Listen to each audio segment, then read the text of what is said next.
Eits, sebelum masuk ke dalam alur ceritanya, terlebih dahulu, Mimin ingin menyampaikan sesuatu nih, seperti biasa. Nah, kabar gembira buat teman-teman yang ingin menonton novel genre salah paham yang berasal dari novel. Iya, karena saat ini videonya sudah ada di membership. Jadi teman-teman sudah tidak usah mengakses traktir lagi tuh seperti kemarin dan membayar dengan jumlah cendol yang diminta di traktir tersebut. Karena sekarang dengan uang Rp20.000, teman-teman sudah bisa menonton konten eksklusif di channel ini yang pasti tidak akan Mimin publikasikan secara umum. Dan selain itu, teman-teman juga bisa mendownload novel tersebut sehingga teman-teman bisa menontonnya kapan saja dan di mana saja, baik sambil makan, bekerja, bahkan sambil rebahan sekalipun. Dan hitung-hitung untuk mensupport atau membantu Mimin agar Mimin lebih semangat mencari novel yang menarik dan memenuhi kebutuhan dosis genre salah paham kita semua. Oke, jadi tunggu apa lagi? Silahkan join ke membership sekarang juga dan dapatkan segudang manfaat yang bisa teman-teman nikmati. Oke, infonya sudah selesai dan mari kita lanjut masuk ke dalam alur ceritanya. Setelah membaca seluruh sesi wawancara sang mangaka, Lily hanya bisa menghela napas panjang. Pertanyaan demi pertanyaan yang diajukan para pembaca sebenarnya sangat menarik, tetapi hampir semuanya dijawab dengan cara yang licin dan penuh penghindaran. Ketika ditanya apakah Lee akan dihidupkan kembali setelah kematiannya memicu gelombang protes besar dari para penggemar, sang mangaka hanya menjawab dengan santai bahwa mungkin saja itu terjadi. Jawaban yang tidak membenarkan apapun sekaligus tidak menyangkal apapun. Lily sudah menduga hal itu. Selama petunjuk-petunjuk besar dalam cerita belum waktunya terungkap, tidak mungkin sang mangaka membocorkannya lebih dulu melalui sesi wawancara. Beberapa pertanyaan lain justru membuatnya tertarik. Salah satunya menanyakan apa yang akan dilakukan Lee jika mereka berhasil kabur dari King Tong tanpa tragedi yang terjadi saat ini. Jawaban sang mangaka terdengar sangat sederhana. Menurutnya, Lee akan membawa kedua anak itu pergi minum milk tea. Lily menatap layar ponselnya cukup lama. Mustahil, ia bahkan tidak mampu membayangkan dirinya melakukan hal semacam itu. Bukan karena tidak bisa, melainkan karena skenario tersebut sendiri hampir mustahil terjadi sejak awal. Dunia manga itu terlalu kejam untuk membiarkan semuanya berakhir dengan santai di kedai minuman. Pertanyaan lain bahkan lebih aneh. Seseorang bertanya siapa yang akan diselamatkan Lee apabila Yiming dan Tang sama-sama jatuh ke sungai. Jawaban sang mangaka jauh lebih keterlaluan. Lee akan berdiri di tepi sungai dan menyemangati mereka berdua agar berenang sendiri. Lily hampir merasa tersinggung. Meski setelah dipikir-pikir lagi, sebenarnya ia memang percaya keduanya mampu menyelamatkan diri tanpa bantuannya. 10 pertanyaan mengenai karakter Lee sebagian besar digunakan sang mangaka untuk memperjelas kepribadian dan detail karakter yang selama ini belum dijelaskan. Tingginya ternyata 175 cm. Ia menyukai benda-benda berbulu lembut. Minuman favoritnya adalah milk tea. Yang membuat Lily agak terdiam justru beberapa kebiasaan kecil yang disebutkan sang mangaka. Cara mengetuk benda ketika sedang berpikir. Cara berkedip saat terkejut. Semua itu memang kebiasaan miliknya sendiri. Setelah sesi tentang Lee selesai, wawancara beralih pada karakter Hei. Dan jawaban sang mangaka menjadi jauh lebih mencurigakan. Ketika ditanya mengapa Hei sering menutupi mata kirinya, jawabannya hanya karena terlihat lebih keren. Ketika ditanya apakah Hei senang membina atau mengasuh orang lain seperti permainan, jawabannya hanya mungkin. Ketika ditanya hubungan Hei dengan Yue-san, jawabannya juga hanya iya. Sebagian besar pertanyaan penting mengenai Hei dijawab dengan cara menghindar. Namun pertanyaan terakhir membuat Lily sedikit tidak nyaman. Seseorang bertanya bagaimana pandangan pribadi sang mangaka terhadap karakter Hei. Jawaban yang diberikan sederhana. Menurutnya, Hei adalah karakter yang seolah memiliki pikirannya sendiri dan selalu memberinya kejutan. Lily langsung mendengus. Tentu saja Hei punya pikirannya sendiri. Karena Hei memang dirinya. Namun bagi para pembaca, kalimat itu memiliki makna yang sama sekali berbeda. Forum langsung dipenuhi berbagai lelucon baru. Banyak orang mulai bercanda bahwa Hei telah mencuri pena sang mangaka dan mengambil alih cerita dengan tangannya sendiri. Meme-meme baru bermunculan tanpa henti. Ada yang menggambar Hei melompat keluar dari halaman manga lalu merampas pena milik sang mangaka. Ada pula yang menggambarkan sang mangaka menangis sementara Hei tertawa penuh kemenangan. Lily membaca semuanya sambil tertawa. Para pembaca benar-benar terlalu kreatif. Setelah menelusuri seluruh wawancara dan forum hingga larut malam, ia akhirnya mematikan ponselnya dan memejamkan mata. Namun sebelum tidur, satu gambar terus muncul dalam pikirannya. Gambar lelucon yang memperlihatkan Hei menyelamatkan Lee dari sungai sambil menginjak kepala Yiming dan menendangnya kembali ke air. Semakin dipikirkan, semakin lucu. Akibatnya suasana hatinya tetap sangat baik hingga ia kembali memasuki dunia manga. Ketika sistem membuka jalur perpindahan, Lily langsung memindahkan tubuh aslinya ke posisi ilusi yang sebelumnya ia tinggalkan. Matahari sedang terbenam. Langit di atas Four-Way City dipenuhi warna jingga kemerahan. Ia berdiri di atas cabang pohon besar yang menghadap ke gang tempat kejadian beberapa hari lalu.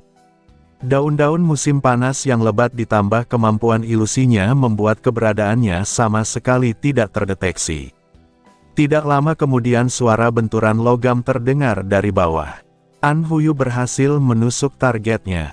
Atau setidaknya ia mengira demikian. Pada saat belati hampir menembus tubuh Yiming, pemuda itu secara refleks mengubah bagian perutnya menjadi logam. Belati An Huyu menghantam lapisan baja dan berhenti begitu saja. An Huyu membeku, sementara Yiming bereaksi jauh lebih cepat.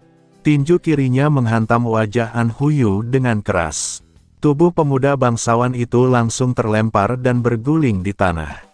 Bahunya terseret hingga pakaian robek dan darah mengalir dari luka lecet yang cukup dalam. Tangis langsung pecah. An Huyu memegangi bahunya sambil menangis kesakitan. Yiming yang baru saja menyerang secara refleks langsung panik. Ia tidak menyangka penyerangnya ternyata hanyalah seorang pemuda biasa yang sangat lemah. Rasa waspada berubah menjadi rasa bersalah. Jauh di tempat lain, lingkaran cahaya emas mulai menyebar.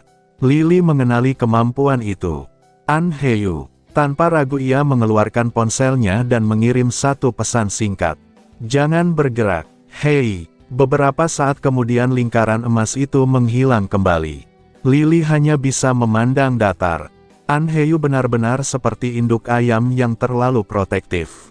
Di bawah sana, Tang akhirnya menyusul Yiming dan bertanya siapa yang sebenarnya ia lihat hingga berlari seperti orang kesurupan. Yiming menjawab tanpa ragu bahwa ia melihat Li. Namun ketika menoleh kembali ke ujung gang, sosok itu sudah tidak ada. Kekecewaan jelas terlihat di wajahnya. Meski begitu, ia tetap berjongkok di depan An Huyu dan meminta maaf. An Huyu yang masih menangis balik memarahi Yiming karena terlalu kasar. Yiming menjelaskan bahwa ia salah paham dan mengira sedang diserang. Percakapan mereka segera berubah menjadi sesuatu yang sangat absurd. An Huyu bersikeras bahwa Yiming adalah Hei. Menurut logikanya, seseorang yang cukup kuat untuk menghentikan serangannya pasti merupakan target bounty sesereng itu. Yiming hampir melompat karena marah. Baginya, dibanding disebut bodoh, disamakan dengan Hei jauh lebih menghina. Sementara An Huyu tetap bersikeras. Tak satu pun dari mereka mampu memahami lawan bicara masing-masing. Melihat itu dari atas pohon, Lily hanya bisa menghela napas. Lalu keadaan menjadi lebih aneh lagi. Ketika Yiming hendak pergi, An Huyu tiba-tiba menyebut nama Li Baige dan berkata bahwa jika mereka mau menemuinya bersama kakaknya, ia bisa mempertemukan mereka dengan Baige. Ia bahkan mengklaim bahwa Baige sangat menyukainya dan sering memujinya karena pintar. Lily yang mendengar semuanya dari atas pohon hampir ingin membantah saat itu juga. Ia tidak pernah mengatakan hal seperti itu. Tidak pernah. Tetapi karena ia tidak muncul, perkataan An Huyu justru berhasil menarik perhatian Yiming dan Tang. Melihat ketiganya terus berbicara dengan logika yang berbeda-beda tetapi entah bagaimana masih bisa berkomunikasi, Lily memutuskan tidak perlu terus menonton. Tubuhnya berubah menjadi burung gagak bermata merah. Kemudian ia terbang meninggalkan lokasi. Menurut perkiraannya, Yiming dan Tang akan mengikuti An Huyu menemui An Heyu. Namun ada hal lain yang jauh lebih penting. Yue King. Sesuatu tentang pria itu mengganggu pikirannya sejak membaca chapter terbaru. Saat langit semakin gelap dan bulan mulai muncul, Lily akhirnya menemukan kereta Wing Horse milik Yue King. Yang menarik bukan Yue King, melainkan pria asing yang duduk bersamanya. Rambut pria itu berwarna ungu kemerahan. Bukan warna khas keluarga Yue. Kemungkinan besar berasal dari keluargaku. Lily langsung menjadi waspada. Menurut informasi An Heyu, Yue King masih berusaha membujuk keluargaku untuk membantu. Tetapi kenyataan yang ia lihat sekarang berbeda. Yue King sudah membawa seseorang dari keluargaku ke Four Way City. Berarti segala sesuatunya bergerak lebih cepat daripada yang diduga. Ia memutuskan tidak mendekat. Dua High Rank berkumpul dalam satu tempat bukan sesuatu yang ingin ia uji secara sembarangan. Saat sedang memikirkan cara mencari informasi mengenai kemampuan keluargaku, sebuah jeritan tiba-tiba terdengar dari kejauhan. Lily segera mengirim ilusi ke arah suara itu. Yang ia lihat membuat matanya menyipit. Sebuah distrik pemukiman sipil berubah menjadi lautan darah. Orang-orang berlari ketakutan, jendela ditutup rapat, pintu dikunci, dan di tengah semuanya, seseorang berambut ungu kemerahan sedang membantai penduduk seperti sedang berjalan-jalan santai. Lily langsung menghubungkan sosok itu dengan keluargaku. Kemampuan keluarga yang diwariskan biasanya memiliki kemiripan. Jika ia bisa mengetahui kemampuan pria ini, mungkin ia bisa menebak kemampuan para petinggi keluargaku. Ia langsung menukar posisi dengan ilusinya. Tubuh asli muncul di tengah kawasan itu. Di saat yang sama, seorang wanita sipil bernama He Sasa sedang berlari mati-matian. Malamnya semula sangat biasa, sampai seorang anak tetangga datang menangis meminta pertolongan. Ketika ia membuka pintu dan memeluk anak itu, ia tidak menyadari bahwa apartemen seberang sudah berubah menjadi rumah jagal. Seorang pria berambut ungu kemerahan keluar dari genangan darah sambil bertanya dengan nada santai mengapa mereka tidak lari lebih jauh.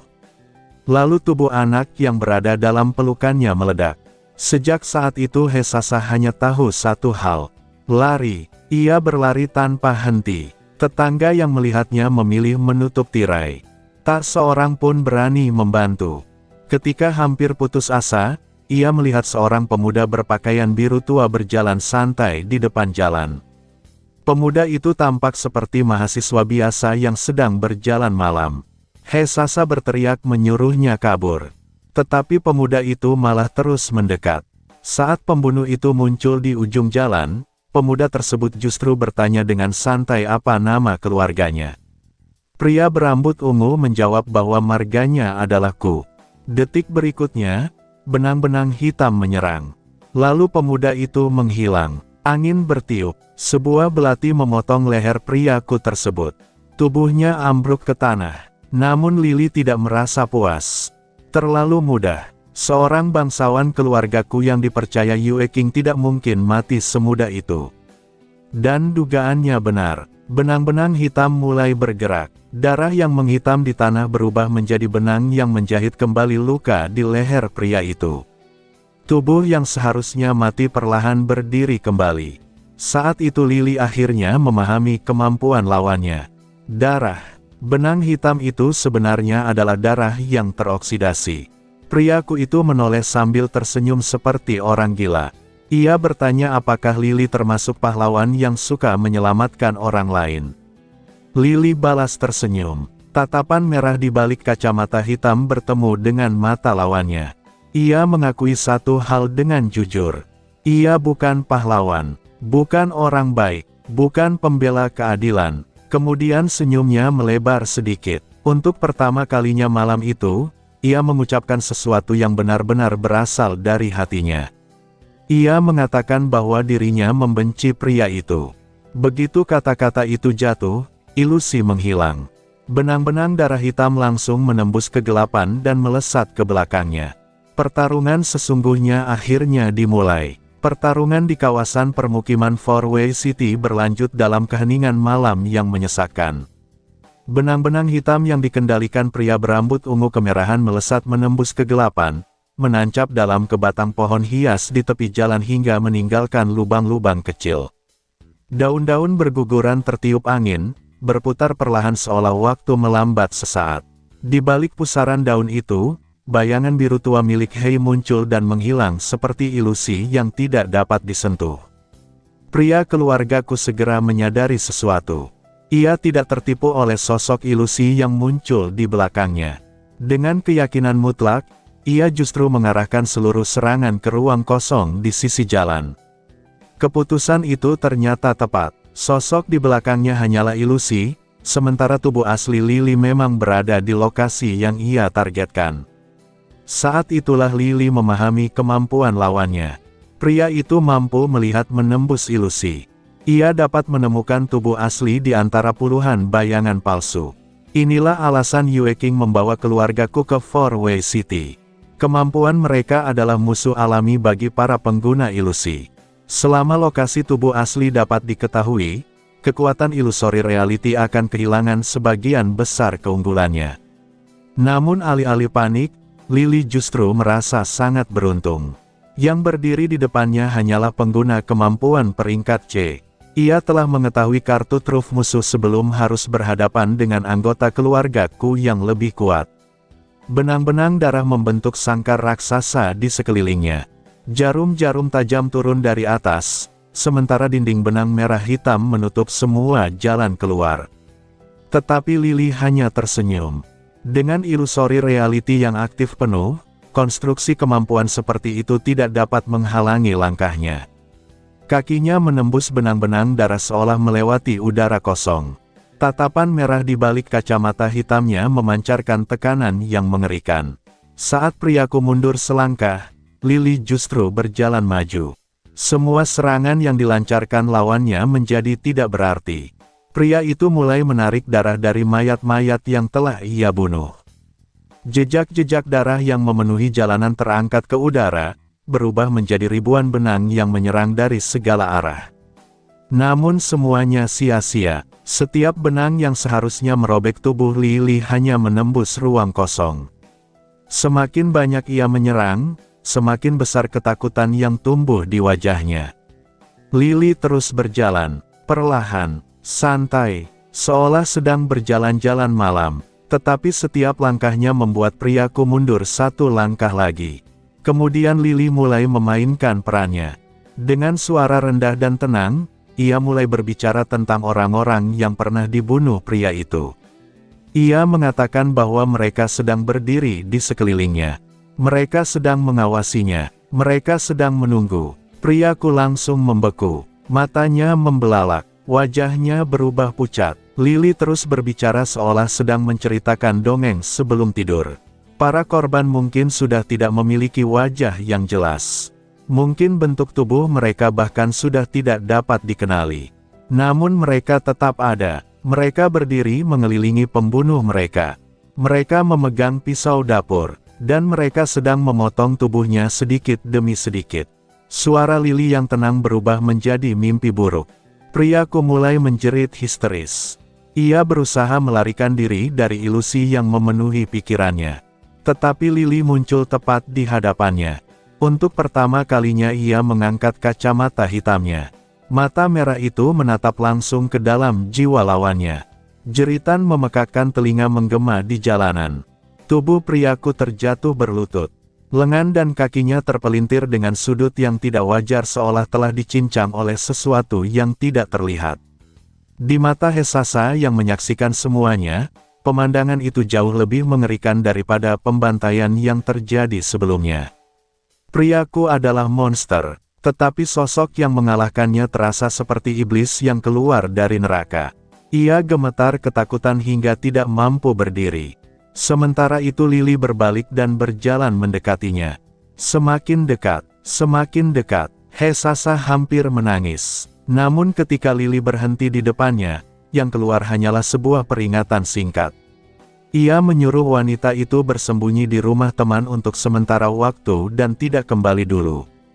Setelah mengatakan itu, Lily langsung pergi. Ia tidak menunggu ucapan terima kasih. Ia tidak menoleh ke belakang. Hesasa akhirnya memberanikan diri berteriak mengucapkan terima kasih. Tetapi sosok itu terus berjalan menjauh tanpa berhenti sedikit pun. Seolah jalan yang dipilihnya tidak akan pernah berubah hanya karena suara seseorang.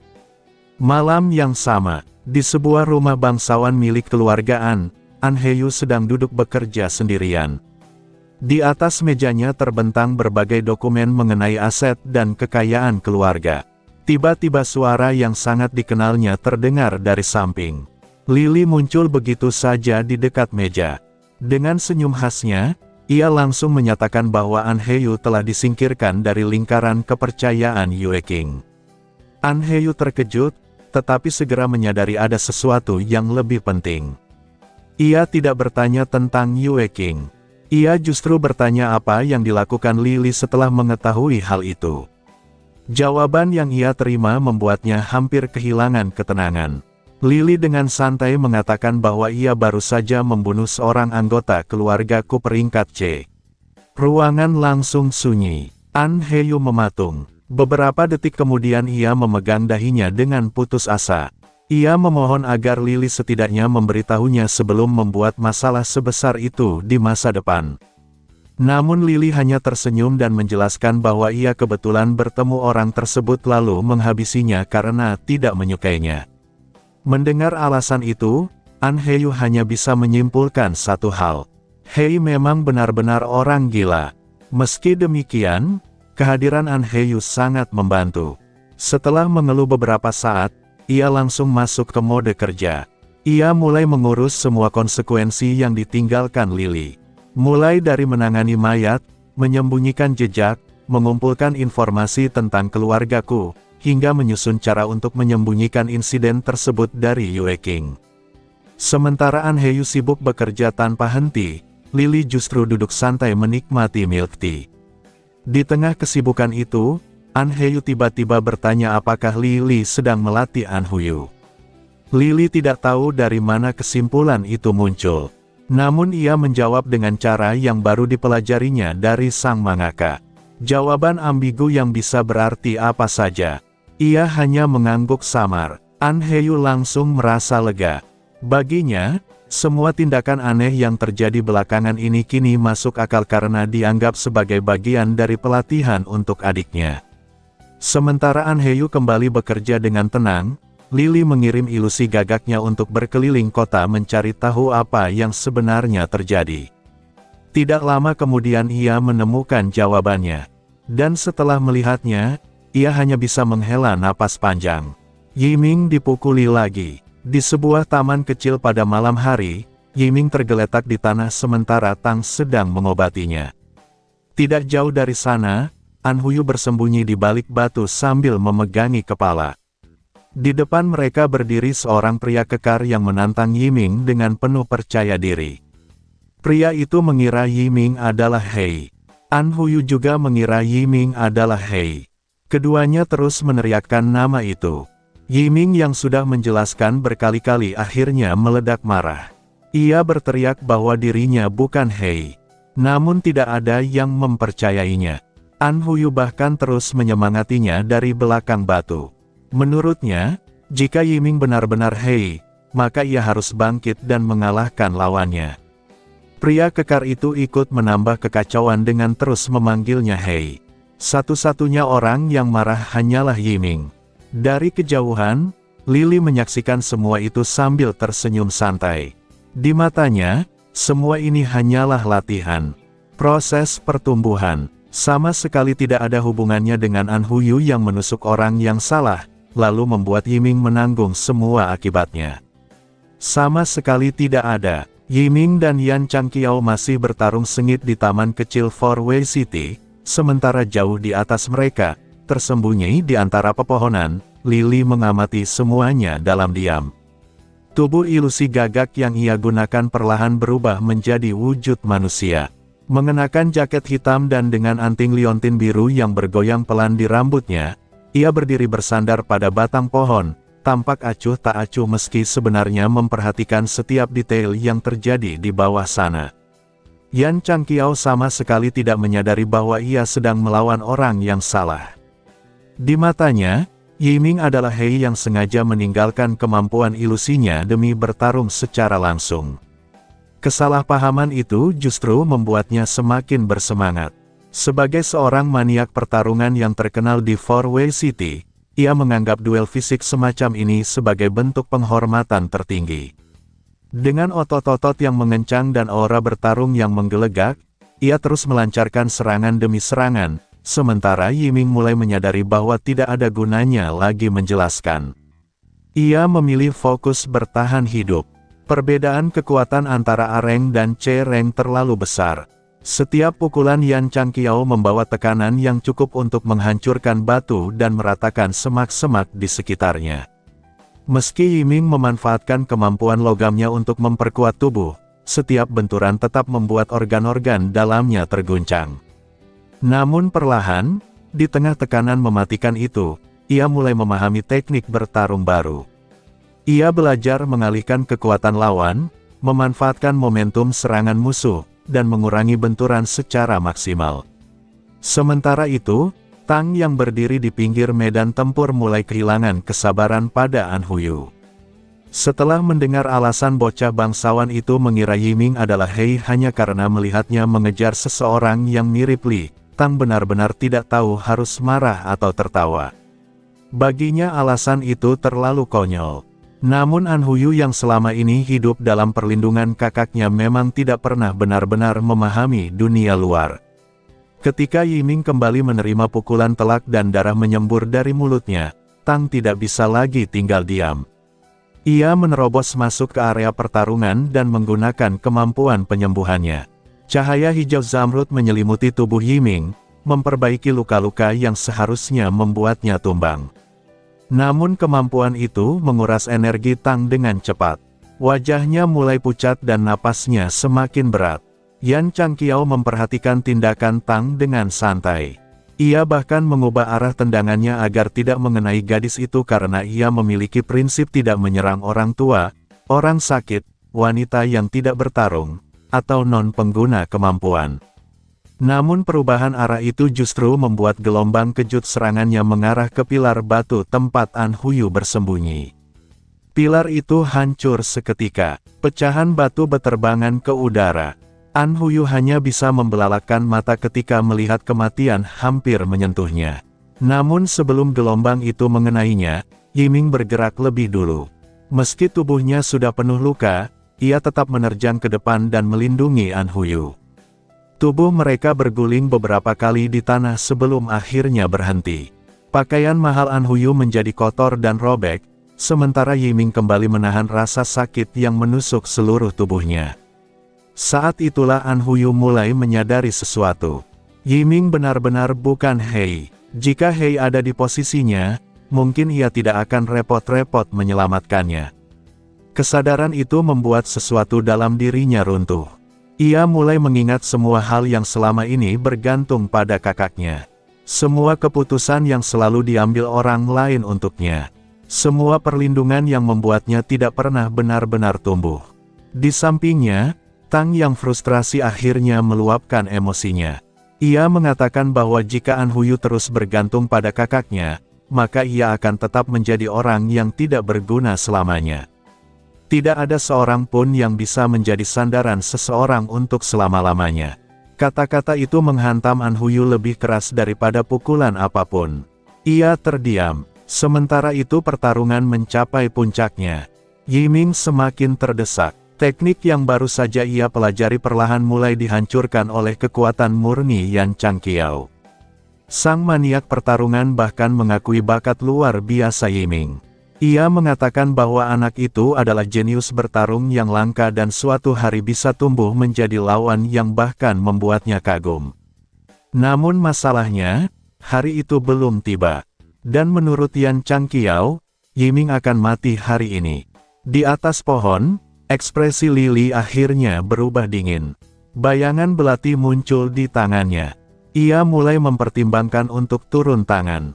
Tetapi tepat saat Yan Changqiao mengangkat kaki untuk memberikan serangan terakhir yang bisa mematahkan leher Yiming, sebuah sosok kecil tiba-tiba berlari ke depan. An Huyu, dengan tubuh gemetar dan wajah penuh air mata, ia berdiri di antara Yiming dan kematian. Ia berteriak bahwa dirinya hanyalah orang biasa tanpa kemampuan.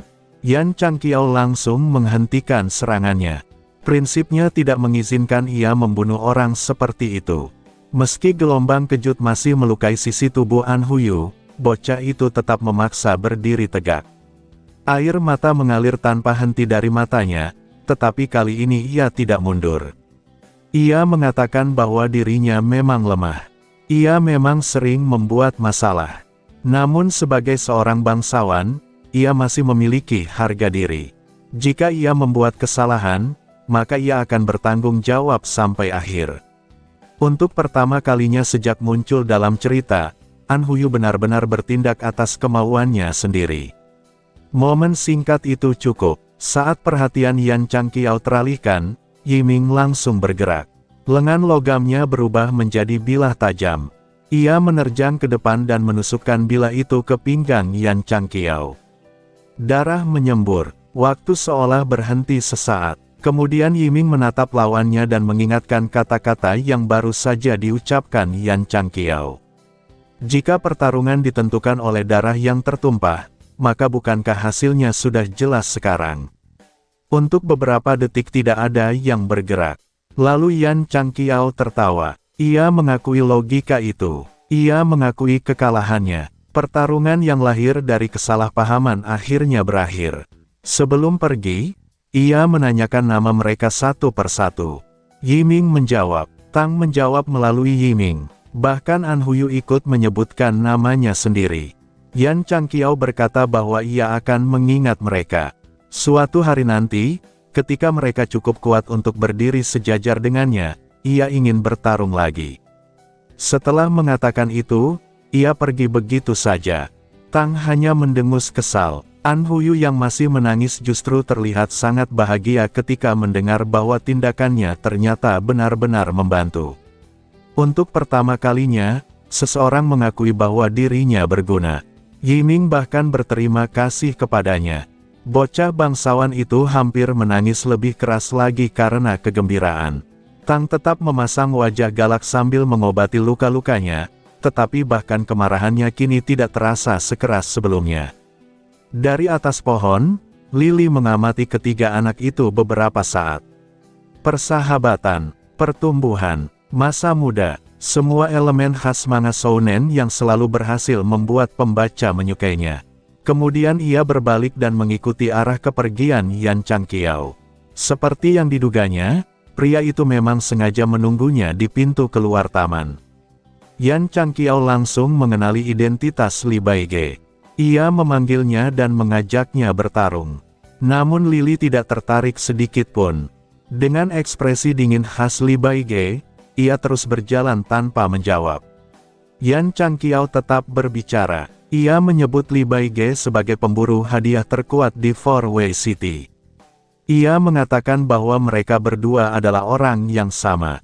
Orang-orang yang rela mengorbankan segalanya demi satu keyakinan dan berjalan sendirian menuju neraka. Ia bahkan menyinggung hubungan Li Baige dengan Yiming. Menurutnya, Li Baige jelas peduli pada anak itu, tetapi tetap memilih menjauh darinya. Meskipun begitu, Lily tetap tidak menoleh. Ia tidak memberikan jawaban apapun.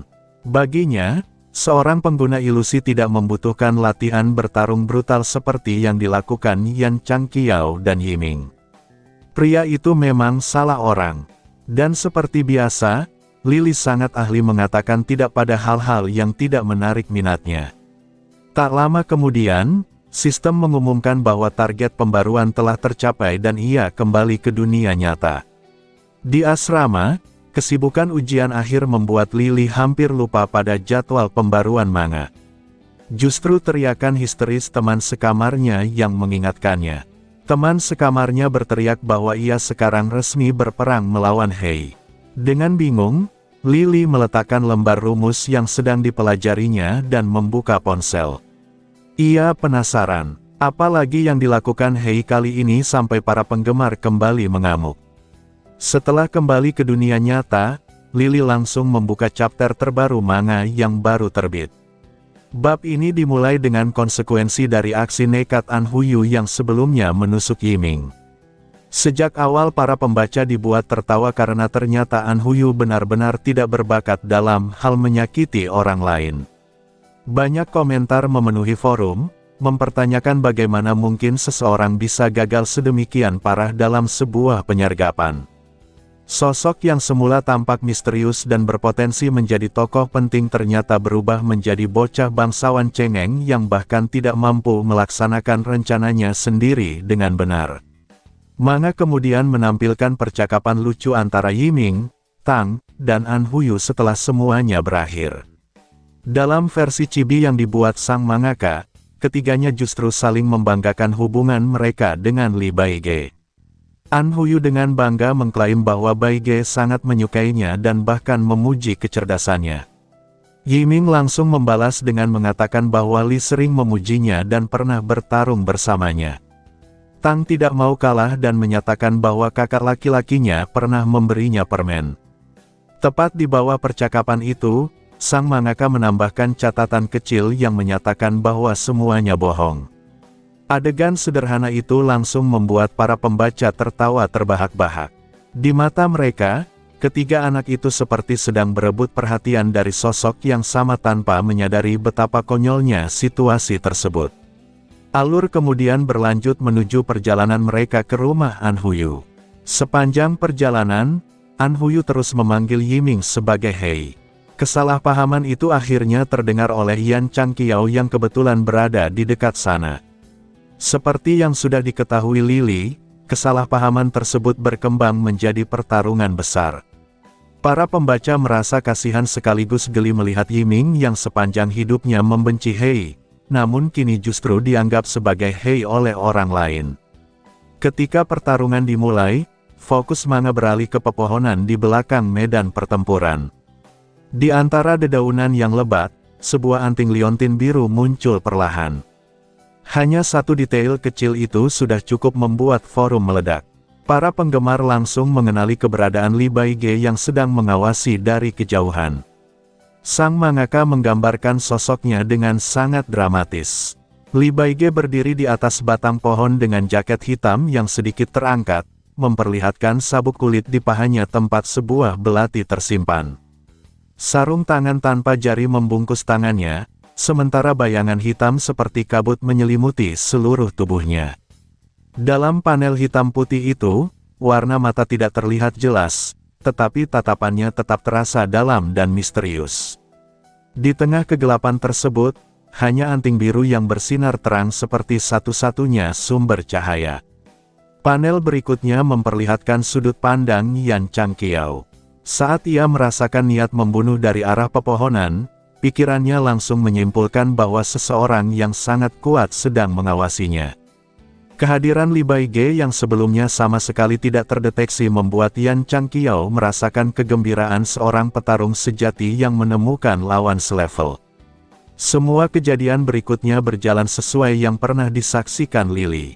An Huyu melindungi Yiming, Yiming berhasil membalikkan keadaan, dan Yan Changqiao akhirnya mengakui hasil pertarungan mereka. Namun bagian yang membuat para pembaca benar-benar heboh adalah percakapan antara Lee Baige dan Yan Changqiao setelah pertarungan berakhir. Sang mangaka menambahkan banyak monolog batin Yan Changqiao yang sebenarnya tidak pernah didengar Lily saat kejadian berlangsung. Dalam pikiran Yan Changqiao, Lee Baige digambarkan sebagai seseorang yang berjalan menuju kehancuran seorang diri tanpa pernah menoleh ke belakang. Ia terlihat seperti sosok tragis yang sengaja menjauh dari orang-orang yang peduli padanya demi melindungi mereka dari bahaya yang mengelilinginya. Semua itu hanyalah hasil imajinasi Yan Changqiao, tetapi pembaca tidak mengetahuinya. Akibatnya, citra Lee Baige berubah drastis dalam satu chapter saja. Para pembaca mulai menyimpulkan bahwa Lee Baige menyimpan masa lalu yang menyakitkan. Mereka yakin ada alasan besar mengapa ia meninggalkan Yiming. Mereka percaya ada tragedi yang belum terungkap. Dan karena selama ini satu-satunya musuh besar yang diketahui memiliki hubungan dengan Lee adalah Hei, seluruh kesalahan kembali dilemparkan kepada sosok tersebut. Forum dipenuhi komentar yang menyalahkan Hei atas penderitaan Lee Baige. Banyak yang mengutuknya, banyak yang bersedih untuk Lee Baige. Bahkan ada yang memohon agar Yiming dan Lee bisa duduk bersama dan berbicara dari hati ke hati. Melihat semua itu, Lily justru merasa puas.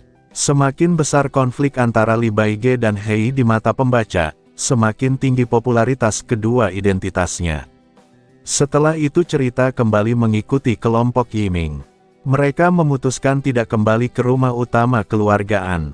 Sebagai gantinya, mereka menuju villa lain yang sebelumnya digunakan An Hyeyu untuk mengurung An Huyu.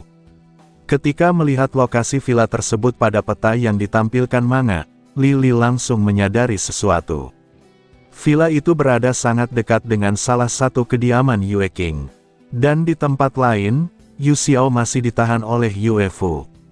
Menurut logika khas manga shounen, kemungkinan besar Yu Xiao sedang ditahan tepat di dekat lokasi yang sedang dituju Yiming dan kawan-kawan.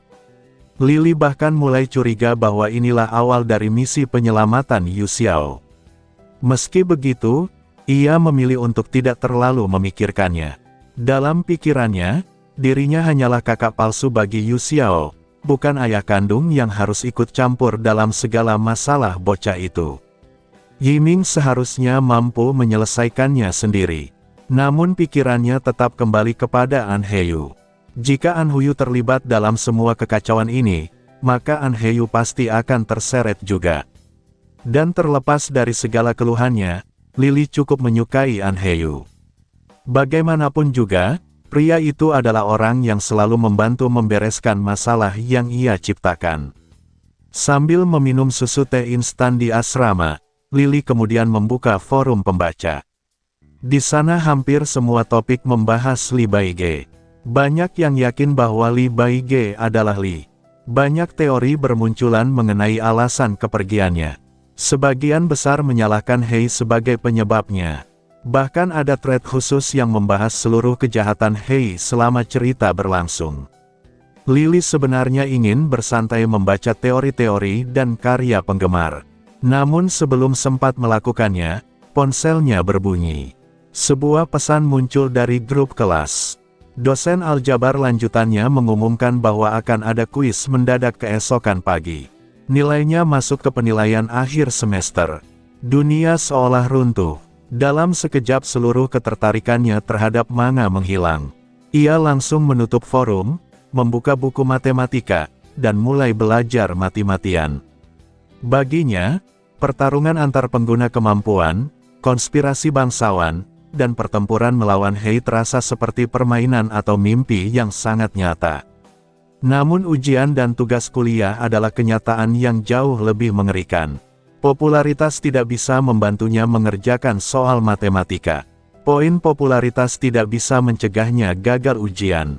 Bahkan ketika waktu untuk kembali memasuki dunia manga tiba malam harinya, kepalanya masih dipenuhi rumus-rumus aljabar. Dengan penuh harap ia bahkan bertanya kepada sistem apakah ia bisa membawa buku latihan ke dunia manga. Sistem langsung menolak, tidak ada negosiasi. Dengan perasaan putus asa, Lily hanya bisa menghafal rumus dalam hati saat proses perpindahan dimulai. Ketika membuka mata lagi, ia kembali menjadi Hei yang bebas, arogan, dan tak terkekang. Di dunia manga, satu malam telah berlalu. An Huyu belum pulang ke rumah keluargaan. An Hyeyu yang khawatir terus-menerus menanyakan keadaan adiknya. Namun Lily yang sedang duduk santai sambil meminum susu teh hanya menyindirnya karena sudah terlalu banyak menanyakan hal yang sama. Menurutnya, An Huyu justru lebih aman berada jauh dari rumah.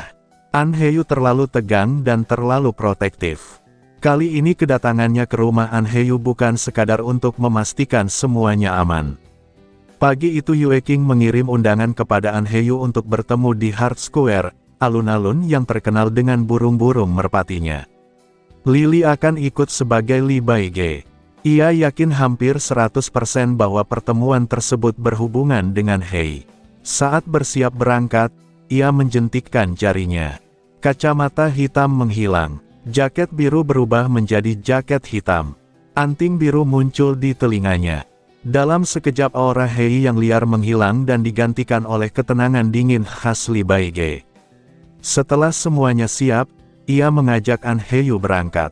Di luar kediaman keluargaan, Lily sempat melihat kilatan merah seperti petir di kejauhan sebelum akhirnya menghilang di cakrawala. Ia hanya menatapnya sesaat sebelum mengalihkan pandangan. Apapun yang sedang direncanakan Yue King, ia berniat menghadapinya. Karena Lily sudah memutuskan satu hal sejak awal. Ia akan terus menang. Di bawah langit cerah Heart Square, suasana yang biasanya damai berubah menjadi panggung megah milik para bangsawan. Merpati-merpati putih yang biasanya memenuhi alun-alun kini hanya berputar-putar di udara, seolah terusir dari wilayah mereka sendiri. Di tengah lapangan berdiri sebuah panggung raksasa yang seluruhnya terbuat dari es. Karya itu begitu indah hingga menyerupai patung seni. Seekor Phoenix es menopang seluruh struktur dari bawah, sayap dan ekornya membentang megah mengelilingi bagian belakang panggung. Di atas panggung itu berdiri Yue King.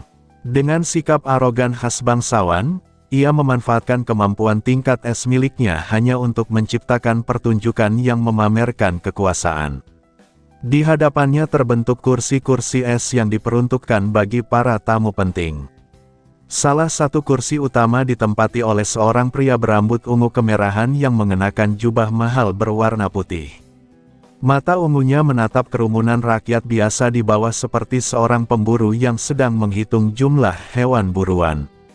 Pria itu adalah Kuyan. Ketika Lily dan An Heyu tiba di lokasi, mereka langsung melihat pemandangan tersebut. Sebagai seorang bangsawan, An Heyu naik ke atas panggung dan duduk di salah satu kursi pinggir, sementara Lily berdiri di belakangnya dalam identitas Li Baige. Dari balik sikap dinginnya, Lily mengamati seluruh area. Pandangannya menyapu kerumunan rakyat yang terus bertambah banyak. Ia sama sekali tidak percaya bahwa para bangsawan mengumpulkan orang sebanyak ini hanya untuk menyaksikan pertunjukan. Pikirannya teringat pada percakapannya dengan An Heyu sebelum mereka berangkat. Saat itu An Heyu menjelaskan identitas pria yang telah dibunuh Lily beberapa waktu lalu. Namanya Kuran, kerabat Kuyan yang dibawa Yue King ke Fourway City. Keduanya memiliki kegemaran yang sama, namun biasanya berburu secara terpisah. Mendengar bahwa kematian Kuran masih berhasil disembunyikan, Lily hanya menyebut para bangsawan itu terlalu arogan. An Heyu bahkan sempat menyindir bahwa ucapan seperti itu terdengar lucu keluar dari mulut seseorang seperti dirinya. Kini, berdiri di Heart Square, Lily memejamkan mata sesaat lalu membukanya kembali. Ia sedang menunggu, dan lebih penting lagi, ia sedang mempersiapkan diri. Tidak lama kemudian Yue King berjalan melewati mereka. Dengan keyakinan penuh, ia mengatakan bahwa hari ini Hei pasti akan muncul dan tubuh aslinya akan berhasil ditangkap. Ia bahkan menyatakan bahwa An Heyu sudah kalah dalam pertarungan mereka memperebutkan posisi pemimpin cabang Fourway City. Namun An Heyu hanya membalas dengan sindiran dingin, mengingatkan Yue King tentang kegagalan sebelumnya ketika ia sudah menghabiskan banyak darah dan tenaga untuk memburu Hei tetapi tetap tidak berhasil menyentuhnya sedikitpun. Yue King tersenyum misterius lalu pergi. Lily tetap diam seperti patung es. Ia sama sekali tidak menarik perhatian Yue King. Bagi seorang bangsawan tingkat tinggi seperti Yue King, Li Baige hanyalah rakyat biasa yang tidak layak diperhatikan. Waktu terus berlalu, matahari bergerak semakin tinggi, kerumunan rakyat di bawah panggung bertambah banyak. Saat mengamati mereka, Lily melihat tiga sosok yang sangat dikenalnya. Rambut coklat Yiming, rambut hitam Tang, dan rambut merah An Huyu. Ketiganya ternyata ikut datang untuk menyaksikan keributan ini. Saat itulah Kuyan berdiri. Pria itu berjalan ke bagian paling depan panggung dan mengumumkan bahwa dirinya sedang menunggu seseorang. Seseorang bernama Hei. Dengan suara tenang yang membuat bulu kuduk berdiri, ia mengatakan bahwa dirinya membutuhkan satu wajah lagi untuk melengkapi koleksinya. Namun karena tidak memiliki banyak waktu, ia hanya akan memberi Hei 3 menit. 1 menit, 1 nyawa. Yue King mengangkat tangannya. Ekor Phoenix Es di belakang panggung terbuka perlahan. 6 orang muncul di hadapan semua orang. Mereka digantung terbalik dengan kaki membeku dalam bongkahan es. Suara gaduh langsung memenuhi alun-alun. Mereka semua adalah rakyat biasa. Dan di antara mereka terdapat seseorang yang sangat dikenal Lily. Yu Xiao. Lagi-lagi Yu Xiao muncul dalam kondisi tergantung terbalik. Bedanya, kali ini ia bahkan tampak santai. Sementara 5 orang lain ketakutan setengah mati, Yu Xiao hanya memandang sekeliling dengan ekspresi bingung. Ketika melihat Yiming di bawah, ia bahkan mengangguk ceria seperti sedang menyapa teman lama. Lily hampir menghela napas.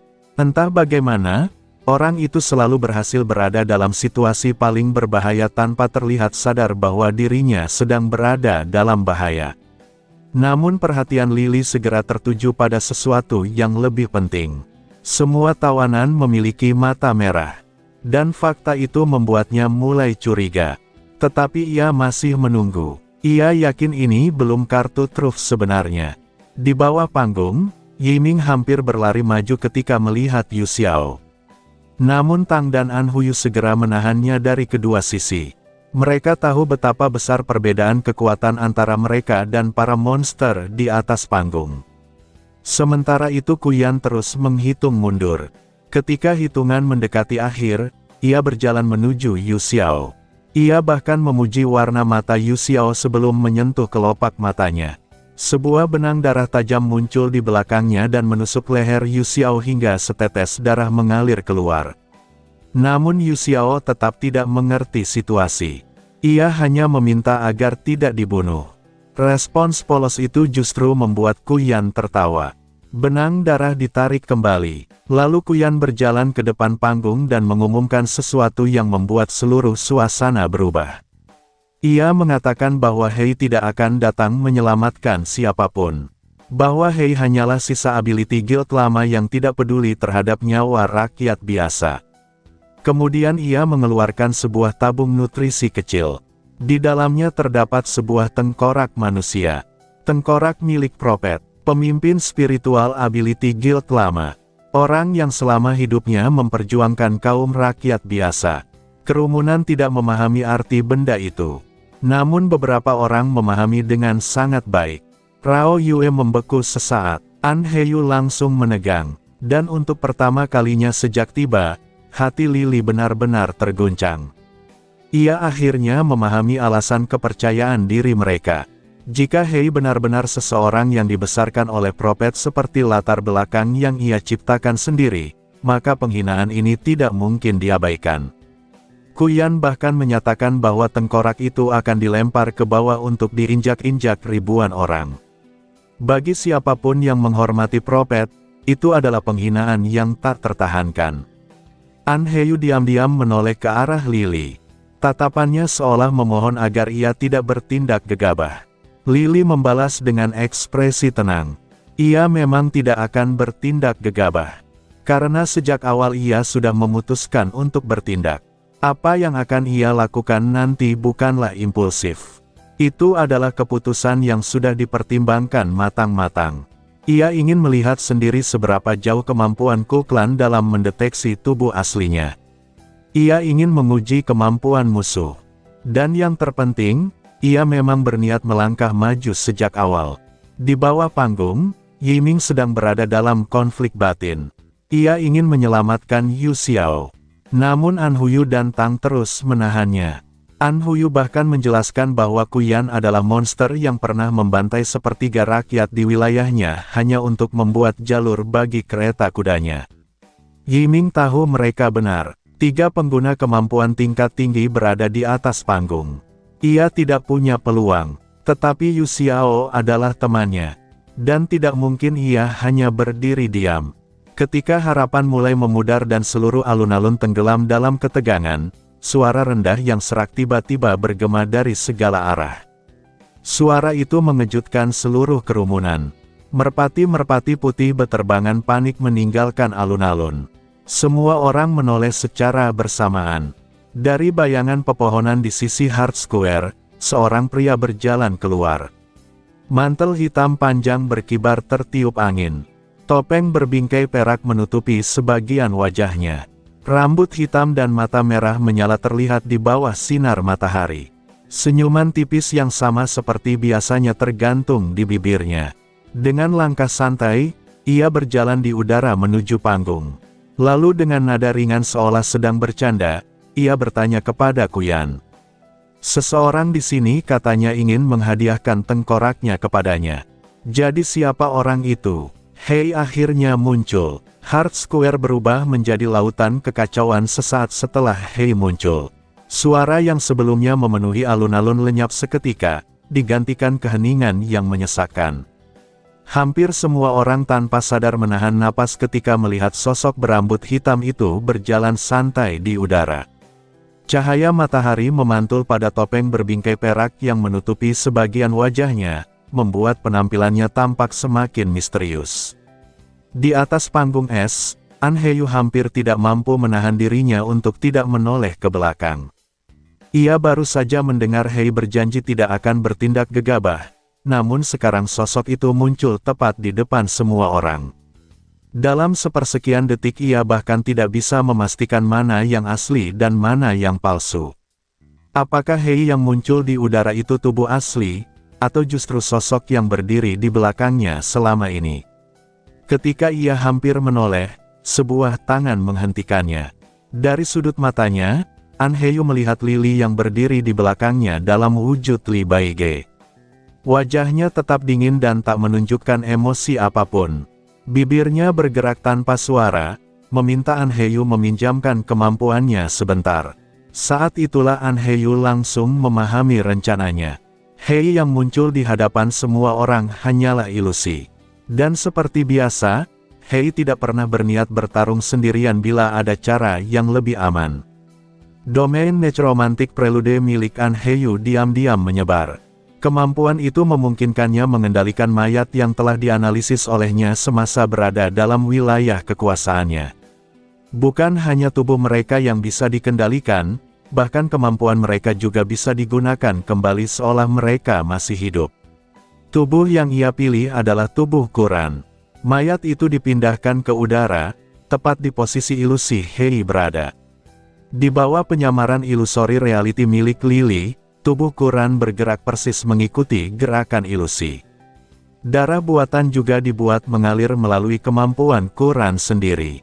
Tujuannya sederhana. Jika kemampuan keluargaku memang mampu mendeteksi tubuh asli melalui aliran darah, maka mereka akan mengira tubuh Quran itulah Hei yang sebenarnya.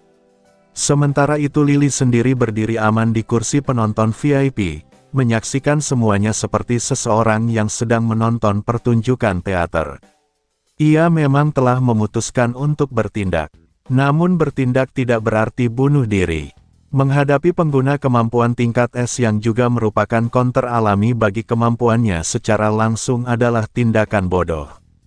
Lily tidak pernah berniat melakukan hal semacam itu.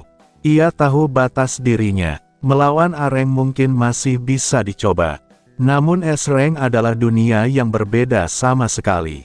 Yang ingin ia lakukan hari ini hanyalah menguji kemampuan lawan dan mengumpulkan informasi. Sisanya hanyalah bonus. Di atas panggung, Kuyan memandangi sosok Hei yang berdiri sejajar dengannya.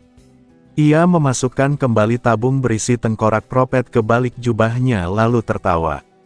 Menurutnya, jika bukan karena para sisa ability guild lama yang menghubunginya, ia bahkan tidak akan pernah mengetahui keberadaan seseorang seperti Hei. Baginya, ramalan propet hanyalah lelucon yang tidak dipercaya siapapun di Floating City. Ia menganggap para pengikut organisasi lama itu hanyalah orang-orang bodoh yang masih menggenggam mimpi mustahil untuk menggulingkan kekaisaran yang telah berdiri selama ribuan tahun. Ia bahkan menawarkan Hei untuk menyerahkan diri dan menjadi bagian dari koleksinya. Namun Hei hanya tertawa ringan. Dengan santai ia menyatakan bahwa dirinya tidak pernah bergabung dengan Ability Guild lama. Dan dibandingkan semua itu, ia jauh lebih tertarik pada kepala Kuyan saat ini. Percakapan yang sejak awal mustahil berakhir damai pun resmi berakhir. Kuyan mengangkat kedua tangannya. 6 benang darah merah meluncur keluar. Namun targetnya bukan Hei, melainkan rakyat biasa di bawah panggung. Pada saat yang sama, Hei menjentikkan jarinya. Benang-benang darah lain muncul dari bawah kakinya dan langsung memotong jalur serangan Kuyan. Barulah rakyat yang berada di bawah sadar bahwa mereka baru saja hampir dibantai. Jeritan panik langsung pecah. Orang-orang saling dorong untuk melarikan diri. Namun Kuyan belum selesai. 5 tawanan yang tergantung terbalik tiba-tiba ditusuk oleh benang darahnya. Darah menyembur ke udara. Cairan merah itu berkumpul dan membentuk lembaran besar seperti kain raksasa yang melayang di langit. Permukaannya tajam seperti bilah pedang dan ukurannya jauh lebih besar dibandingkan serangan sebelumnya. Kemudian seluruh massa merah itu menerjang ke arah Hei. Angin kencang mengamuk. Pohon-pohon di belakangnya berguncang hebat. Namun Hei tetap berdiri di sana dengan santai. Dari kerumunan rakyat yang kacau, Yiming memandang ke atas. Ia tidak pernah melihat Hei seperti ini. Menghadapi pengguna kemampuan tingkat tinggi tanpa sedikit pun rasa takut. Aneh sekali, meski ia membenci Hei, di dalam hatinya Yiming selalu merasa bahwa orang itu tidak mungkin kalah. Seolah-olah kekalahan adalah sesuatu yang tidak pernah cocok disandingkan dengan nama Hei. Saat lembaran darah raksasa itu hampir menelan seluruh tubuhnya, Hei kembali menjentikkan jari. Lembaran darah bertabrakan satu sama lain dan meledak menjadi hujan cairan merah. Namun ketika warna merah itu memenuhi langit, sosok Hei menghilang. Semua orang bertanya-tanya kemana ia pergi. Jawabannya muncul pada detik berikutnya. Di tengah hujan darah, sebuah bayangan hitam muncul di atas panggung. Sosok Hei melayang di udara dengan senyum yang semakin lebar. Belati perak muncul dari balik mantelnya. Ia mengayunkannya. Kilatan cahaya berbentuk bulan sabit membelah udara. Serangan darah tingkat es milik Kuyan menembus tubuhnya. Tetapi yang tertusuk hanyalah bayangan ilusi. Dan pada saat yang sama, kepala Kuyan terbang. Seketika seluruh alun-alun meledak dalam kepanikan. Darah yang kehilangan kendali jatuh seperti hujan di atas kepala rakyat yang berlarian. Jeritan terdengar dari segala arah. Mereka melihat seorang bangsawan tingkat tinggi dipenggal tepat di depan mata mereka. Mereka melihat Hei membunuh seseorang yang seharusnya tidak bisa dibunuh. Nama Hei berubah dari sekadar sosok misterius menjadi monster yang benar-benar menakutkan. Namun di atas panggung, Yue King hanya mengernyitkan dahi.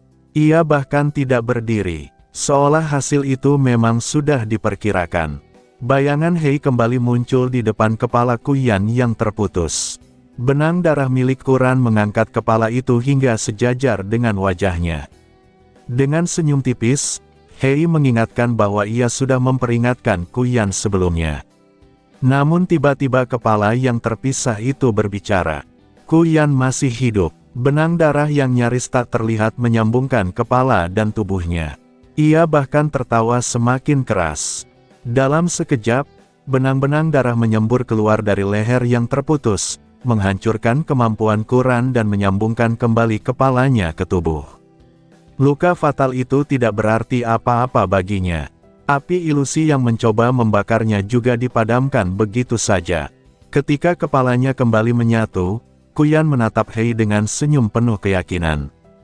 Ia mengatakan bahwa Hei tidak akan pernah bisa membunuhnya. Kemampuan ilusi memang memungkinkan Hei bergerak bebas dan membunuh siapa saja secara diam-diam. Tetapi Kuyan berbeda, ia adalah pengguna kemampuan keluargaku. Kemampuan mereka diwariskan melalui garis darah. Dan kemampuan tingkat tingginya memungkinkan dirinya menyerang langsung pengguna kemampuan melalui hubungan darah yang tercipta dari kemampuan itu sendiri. Lembaran darah merah jatuh ke tanah dan menekan benang-benang darah milik Kuran yang masih tersisa. Saat itulah Lily akhirnya memahami satu hal yang paling penting. Kemampuan keluargaku bukan hanya mampu melihat menembus ilusinya. Kemampuan mereka juga mampu melacak sumber asli dari kemampuan tersebut. Dengan kata lain, mereka bukan sekadar counter bagi ilusi. Mereka adalah musuh alami Hei. Setelah pertarungan singkat di Hard Square berakhir, Lily yang duduk di posisi penonton terbaik di atas panggung akhirnya memperoleh jawaban yang ia cari. Saat melihat Kuyan memulihkan kepalanya yang terpenggal dan kemudian menggunakan kemampuan garis keturunan keluargaku untuk menyerang langsung sumber kemampuan lawan, matanya sedikit menyipit. Dugaan yang selama ini ia bangun ternyata benar. Kemampuan Kuyan memang merupakan musuh alami ilusori reality. Tidak hanya mampu menemukan tubuh asli di balik ilusi, kemampuan itu juga dapat menyerang langsung pemilik kemampuan melalui hubungan darah yang tercipta oleh kekuatan tersebut. Bagi pengguna ilusi biasa, itu hampir merupakan hukuman mati. Namun Lily segera menemukan celahnya. Ketika kepala Kuyan terpenggal, seluruh benang darah yang ia kendalikan kehilangan kontrol sesaat. Serangan dan pemulihan tampaknya tidak bisa digunakan secara bersamaan. Selama ia dipaksa terus-menerus berada dalam kondisi menyembuhkan diri, maka kemampuan ofensifnya akan terhenti. Dengan kata lain, meskipun sangat sulit dibunuh, bukan berarti ia tidak bisa dibunuh. Tatapan Lily turun ke bawah panggung. Kerumunan rakyat sudah lama melarikan diri. Hanya Yiming, Tang, dan An Huyu yang masih bertahan di sekitar area itu. Informasi yang ia perlukan sudah terkumpul. Kini saatnya memainkan peran yang telah ia siapkan untuk Manga dan juga untuk Yiming. Hei adalah seorang pembohong. Tidak ada yang bisa memastikan mana yang nyata dan mana yang palsu darinya. Sementara itu di atas panggung, Kuyan sepenuhnya tertipu oleh rencana rumit yang disusun Lily. Ia mengira tubuh yang dikendalikan An Heyu menggunakan mayat Quran adalah tubuh asli Hei. Dengan penuh keyakinan, ia mengarahkan kemampuannya kepada mayat itu. Benang darah merah menembus tubuh Quran untuk kedua kalinya. Darah beterbangan ke udara. Tubuh yang dikendalikan An Heyu mulai rusak parah hingga kendalinya perlahan melemah. Namun sosok Hei yang berada di udara tetap tersenyum tenang. Seolah semua ancaman itu tidak layak mendapat perhatiannya. Di bawah, Yiming memandang tetesan darah yang jatuh dari langit. Darah itu tercermin di mata birunya ketika suara jentikan jari terdengar. Snap, angin kencang tiba-tiba bertiup. Puluhan gagak hitam muncul dari segala arah dan membentuk kawanan besar di udara. Tubuh Hei perlahan tertutup oleh lautan bulu hitam yang berputar. Di tengah pusaran itu, suara rendah dan serak miliknya terdengar jelas. Ia mengatakan bahwa kata-kata Kuyan akan ia kembalikan kepadanya. Kuyan tidak bisa membunuhnya. Kemudian dengan nada santai, seolah sedang menentukan tempat pertunjukan berikutnya, Hei menyatakan bahwa mengakhiri semuanya di tempat itu terlalu membosankan. Ia sudah memilih panggung yang lebih cocok. Dan di tempat itulah nanti ia akan mengambil kepala Kuyan. Setelah kalimat itu selesai, kawanan gagak pecah ke segala arah. Bulu-bulu hitam beterbangan tertiup angin. Dan sosok Hei menghilang tanpa jejak. Di sisi lain, An Heyu akhirnya mengakhiri kerjasamanya dengan Lily. Ia mengembalikan mayat Quran ke kediaman An dan diam-diam menghela napas panjang. Seluruh pertunjukan itu berjalan tepat seperti yang direncanakan. Ia melirik ke arah Lily yang berdiri di belakangnya.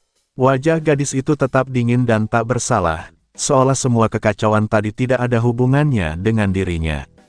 An Heyu hanya bisa menghela napas dalam hati. Benar-benar Hei, jika bukan karena mengetahui kebenaran secara langsung, bahkan ia sendiri takkan percaya bahwa Li Baige dan Hei adalah orang yang sama. Sementara itu, Yue King terlihat sangat tidak puas. Ia menatap Kuyan dan bertanya mengapa Hei bisa lolos begitu saja. Namun Kuyan sama sekali tidak peduli pada keluhannya. Dengan nada penuh penghinaan, ia menjelaskan bahwa kemampuannya telah menangkap tubuh asli Hei. Menurutnya, tubuh itu sudah pasti hancur. Hei tidak mungkin selamat. Karena itu ia bahkan meminta Yue King menyiapkan jamuan makan siang untuk merayakan kemenangan. Meskipun waktu sudah hampir tengah hari dan permintaannya sangat mendadak, Yue Qing hanya bisa menahan kekesalannya dan menyetujui. Perbedaan status antara bangsawan lama dan bangsawan baru terlalu besar. Di mata Kuyan, Yue Qing hanyalah mantan rakyat jelata yang beruntung memperoleh kekuatan. Saat melewati Anheyu, Kuyan bahkan menunjukkan penghinaan yang sama. Ia menyuruh Anheyu mengurus mayat Hei nantinya dan memastikan kepalanya tetap utuh. Ia menyebut Anheyu sebagai pemulung mayat seolah itu sesuatu yang biasa. Namun Anheyu tetap duduk dengan sikap tenang dan bangga, tidak menunjukkan reaksi apapun. Baru setelah Kuyan pergi, Lily menepuk bahunya dari belakang. Mereka pun bersiap meninggalkan tempat itu. Dari atas panggung, Anheyu melihat Anhuyu sedang berdiri bersama Yiming dan Tang di bawah pepohonan. Untuk pertama kalinya setelah sekian lama, ia merasa adiknya terlihat berbeda. Lebih hidup, lebih ceria. Rasa rendah diri yang selama ini tersembunyi di balik kesombongan kekanak-kanakan tampaknya mulai menghilang. Anheyu menghela napas sebagai seorang kakak. Hanya dalam satu malam, perubahan itu begitu besar. Ia bahkan mengakui bahwa mungkin Hei lebih pandai membimbing anak-anak daripada dirinya. Kemudian ia bertanya mengenai langkah berikutnya. Ia tidak tahu pasti apa yang direncanakan Hei, tetapi ia dapat menebak satu hal. Orang itu telah benar-benar membuat Lily marah. Dan siapapun yang membuat Hei marah biasanya tidak akan mati dengan mudah. Lily kemungkinan besar akan membiarkan Kuyan menikmati kemenangan palsunya terlebih dahulu sebelum menghancurkannya ketika ia merasa paling aman. Cara yang sangat khas milik Hei.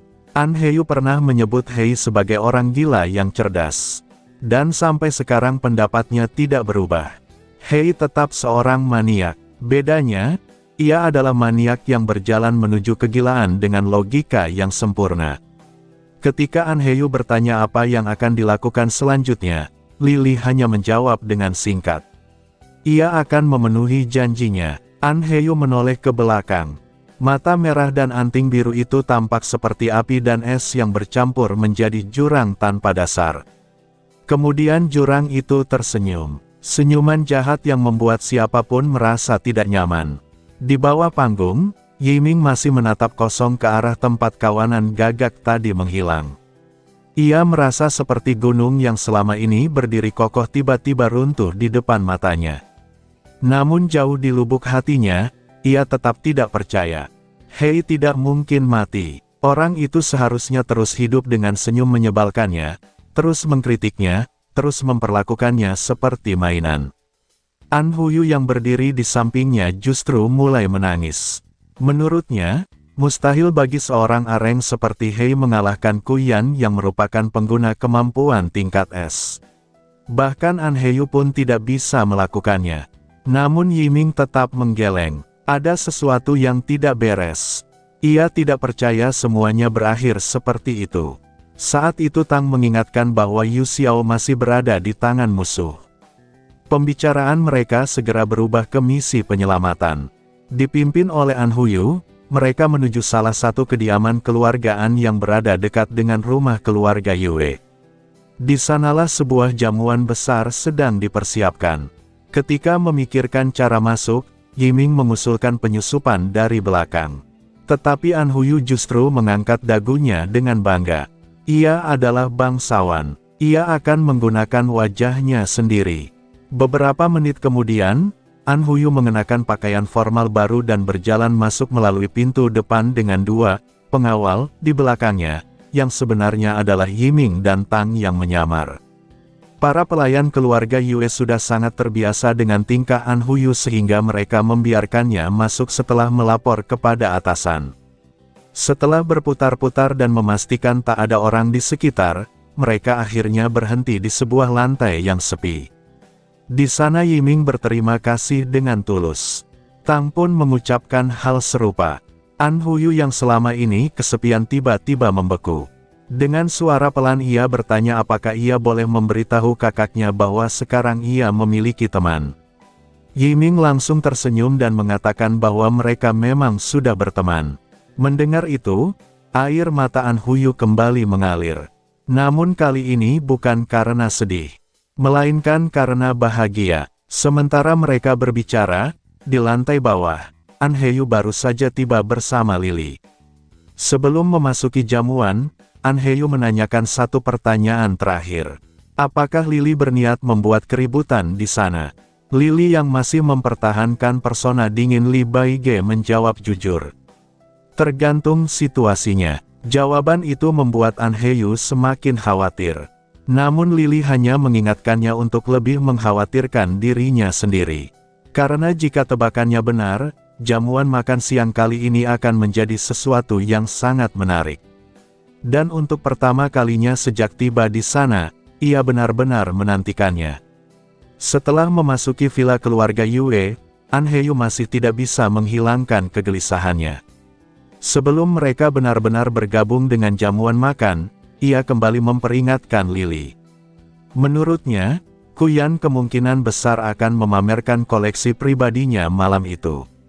Setelah dipermalukan oleh Hei di Heart Square pada siang hari, bangsawan keluargaku itu pasti ingin memulihkan harga dirinya dengan cara yang paling ia sukai, memamerkan hasil buruannya di depan banyak orang.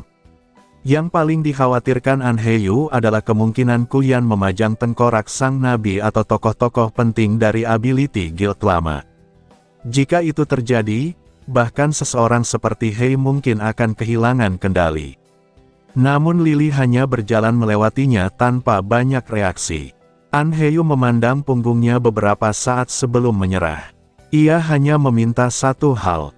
Jika Hei benar-benar ingin bergerak, setidaknya beritahu dirinya terlebih dahulu agar ia bisa bersiap. Jawaban yang diterimanya hanyalah gumaman singkat yang terdengar asal-asalan. Sementara itu, perhatian Lily sebenarnya tidak berada di aula jamuan. Melalui ilusi gagak yang ia tempatkan di sekitar villa, ia mengawasi pergerakan Yiming, Tang, dan An Huyu. Dari jendela lantai 2 sebuah bangunan samping, ketiga remaja itu melompat keluar menuju halaman belakang. Villa keluarga Yue merupakan bangunan bergaya taman yang luas. Pepohonan, semak-semak, kolam kecil, dan bukit buatan tersebar di berbagai sudut. Aula utama digunakan untuk menjamu tamu, sedangkan beberapa bangunan samping berdiri terpisah di area lain. An Huyu memimpin jalan. Meskipun wajahnya masih pucat akibat luka-luka yang ia derita sebelumnya, ia tetap berusaha membantu teman-temannya. Ia menunjuk ke arah utara sambil menjelaskan bahwa salah satu bangunan samping digunakan Yue King sebagai ruang penyimpanan koleksi. Tempat itu selalu dijaga ketat dan jarang dibuka untuk orang luar. Mereka bergerak memanfaatkan semak dan pepohonan sebagai perlindungan. Saat mendekati bangunan itu, mereka melihat Rao Yue berdiri di depan pintu. Wanita berambut putih keperakan itu tampak kesal dan tidak sabar. Ia menyilangkan tangan sambil mengetukkan kakinya ke tanah. Aura berbahaya yang memancar darinya membuat Yiming langsung waspada. Namun setelah berbicara sebentar dengan seorang pelayan, Rao Yue akhirnya pergi. Setidaknya itulah yang mereka kira. Setelah menunggu beberapa saat dan memastikan jalan aman, ketiga remaja itu menyergap penjaga yang tersisa dan berhasil masuk ke dalam bangunan. Menurut An Huyu, lantai pertama dan kedua hanya berisi koleksi biasa. Tetapi kakaknya pernah memperingatkannya bahwa Yue King suka melakukan eksperimen manusia. Karena itu kemungkinan besar ada ruang bawah tanah rahasia di sana. Mereka bergerak menyusuri koridor dengan hati-hati. Di tengah perjalanan, pembicaraan mereka secara tidak sengaja beralih kepada Li Baige. An Huyu masih penasaran, jika Yiming bukan Hei, lalu siapa sebenarnya orang yang selama ini ia kejar? Tang menjelaskan bahwa orang itu adalah seseorang yang dianggap keluarga oleh Yiming. An Huyu mengingat sosok yang mereka kejar beberapa hari lalu dan merasa orang itu sama sekali tidak mirip Li Baige. Namun Yiming hanya menggeleng. Ia tidak tahu alasannya, tetapi ia percaya Li pasti memiliki alasan sendiri. Perbincangan mereka terhenti ketika Tang menemukan sehelai rambut emas di depan sebuah ruangan. Mereka langsung mengenalinya. Itu pasti milik Yu Xiao. Jejak itu berlanjut hingga ke sebuah ruang koleksi spesimen hewan. Di dalamnya mereka menemukan sehelai rambut emas lagi yang tersembunyi di bawah lemari pajangan. Setelah memeriksa lebih teliti, Yiming menggunakan kemampuannya untuk mengendalikan logam pada lemari tersebut. Lemari itu bergeser ke samping, memperlihatkan sebuah lorong rahasia menuju bawah tanah. Udara dingin dan lembab mengalir dari dalam kegelapan. Meski suasananya menyeramkan, mereka tetap memutuskan masuk. Yiming berjalan paling depan, Tang berada di tengah, An Huyu mengikuti dari belakang. Setelah menuruni lorong panjang, mereka tiba di ruang bawah tanah pertama. Lantai putih bersih dan lampu-lampu redup membuat tempat itu terasa dingin dan tidak alami. An Huyu baru saja mengatakan bahwa mereka harus segera menemukan Yu Xiao lalu pergi dari sana ketika suara tembakan meledak. Sebuah peluru melesat lurus ke arah Tang. Refleks, Yiming mengubah tangannya menjadi logam dan mencoba menangkapnya. Namun peluru itu menembus logamnya seolah tidak ada apa-apa. Peluru menembus tubuhnya dan darah langsung muncrat. Tang terkejut dan segera mengaktifkan kemampuan penyembuhannya. Saat mereka menoleh ke belakang, sosok Rao Yue berdiri di tangga dengan pistol di tangannya. Ternyata ia tidak pernah benar-benar pergi. Ia sengaja menunggu mereka masuk perangkap. Sebagai pengguna kemampuan tingkat A, Rao Yue memiliki senjata yang diciptakan oleh kemampuannya sendiri. Peluru-peluru itu memiliki atribut penetrasi absolut, membuat hampir semua pertahanan biasa tidak berguna. Dengan nada dingin, ia bertanya kepada An Huyu siapa yang sedang mereka cari. Namun bahkan sebelum mendengar jawaban, ia sudah memutuskan bahwa Yiming dan Tang akan mati dalam 1 menit. An Huyu buru-buru mencoba menjelaskan bahwa mereka hanya bermain petak umpet. Tetapi Rao Yue tidak peduli. Di belakangnya muncul 3 senapan tambahan yang mengarah langsung kepada Yiming dan Tang. Kemudian ia memulai hitung mundur. Tembakan demi tembakan menggema di lorong bawah tanah. Di saat yang sama, di aula utama villa, An Heyu dan Li Li akhirnya memasuki area jamuan. Lampu gantung mewah menyinari ruangan yang dipenuhi bangsawan dan tamu penting. Tak lama kemudian Yue King datang menghampiri. Dengan nada mengejek ia menanyakan apakah adik An Heyu masih bersikap memberontak. Lalu ia mengungkapkan bahwa An Huyu tertangkap menyelinap ke dalam area terlarang bersama 2 rakyat jelata. Mendengar itu, An Heyu langsung memahami bahwa masalah besar sedang terjadi. Ia hampir saja menoleh ke arah Lili. Karena ia yakin Hei pasti sudah mengetahui semua ini.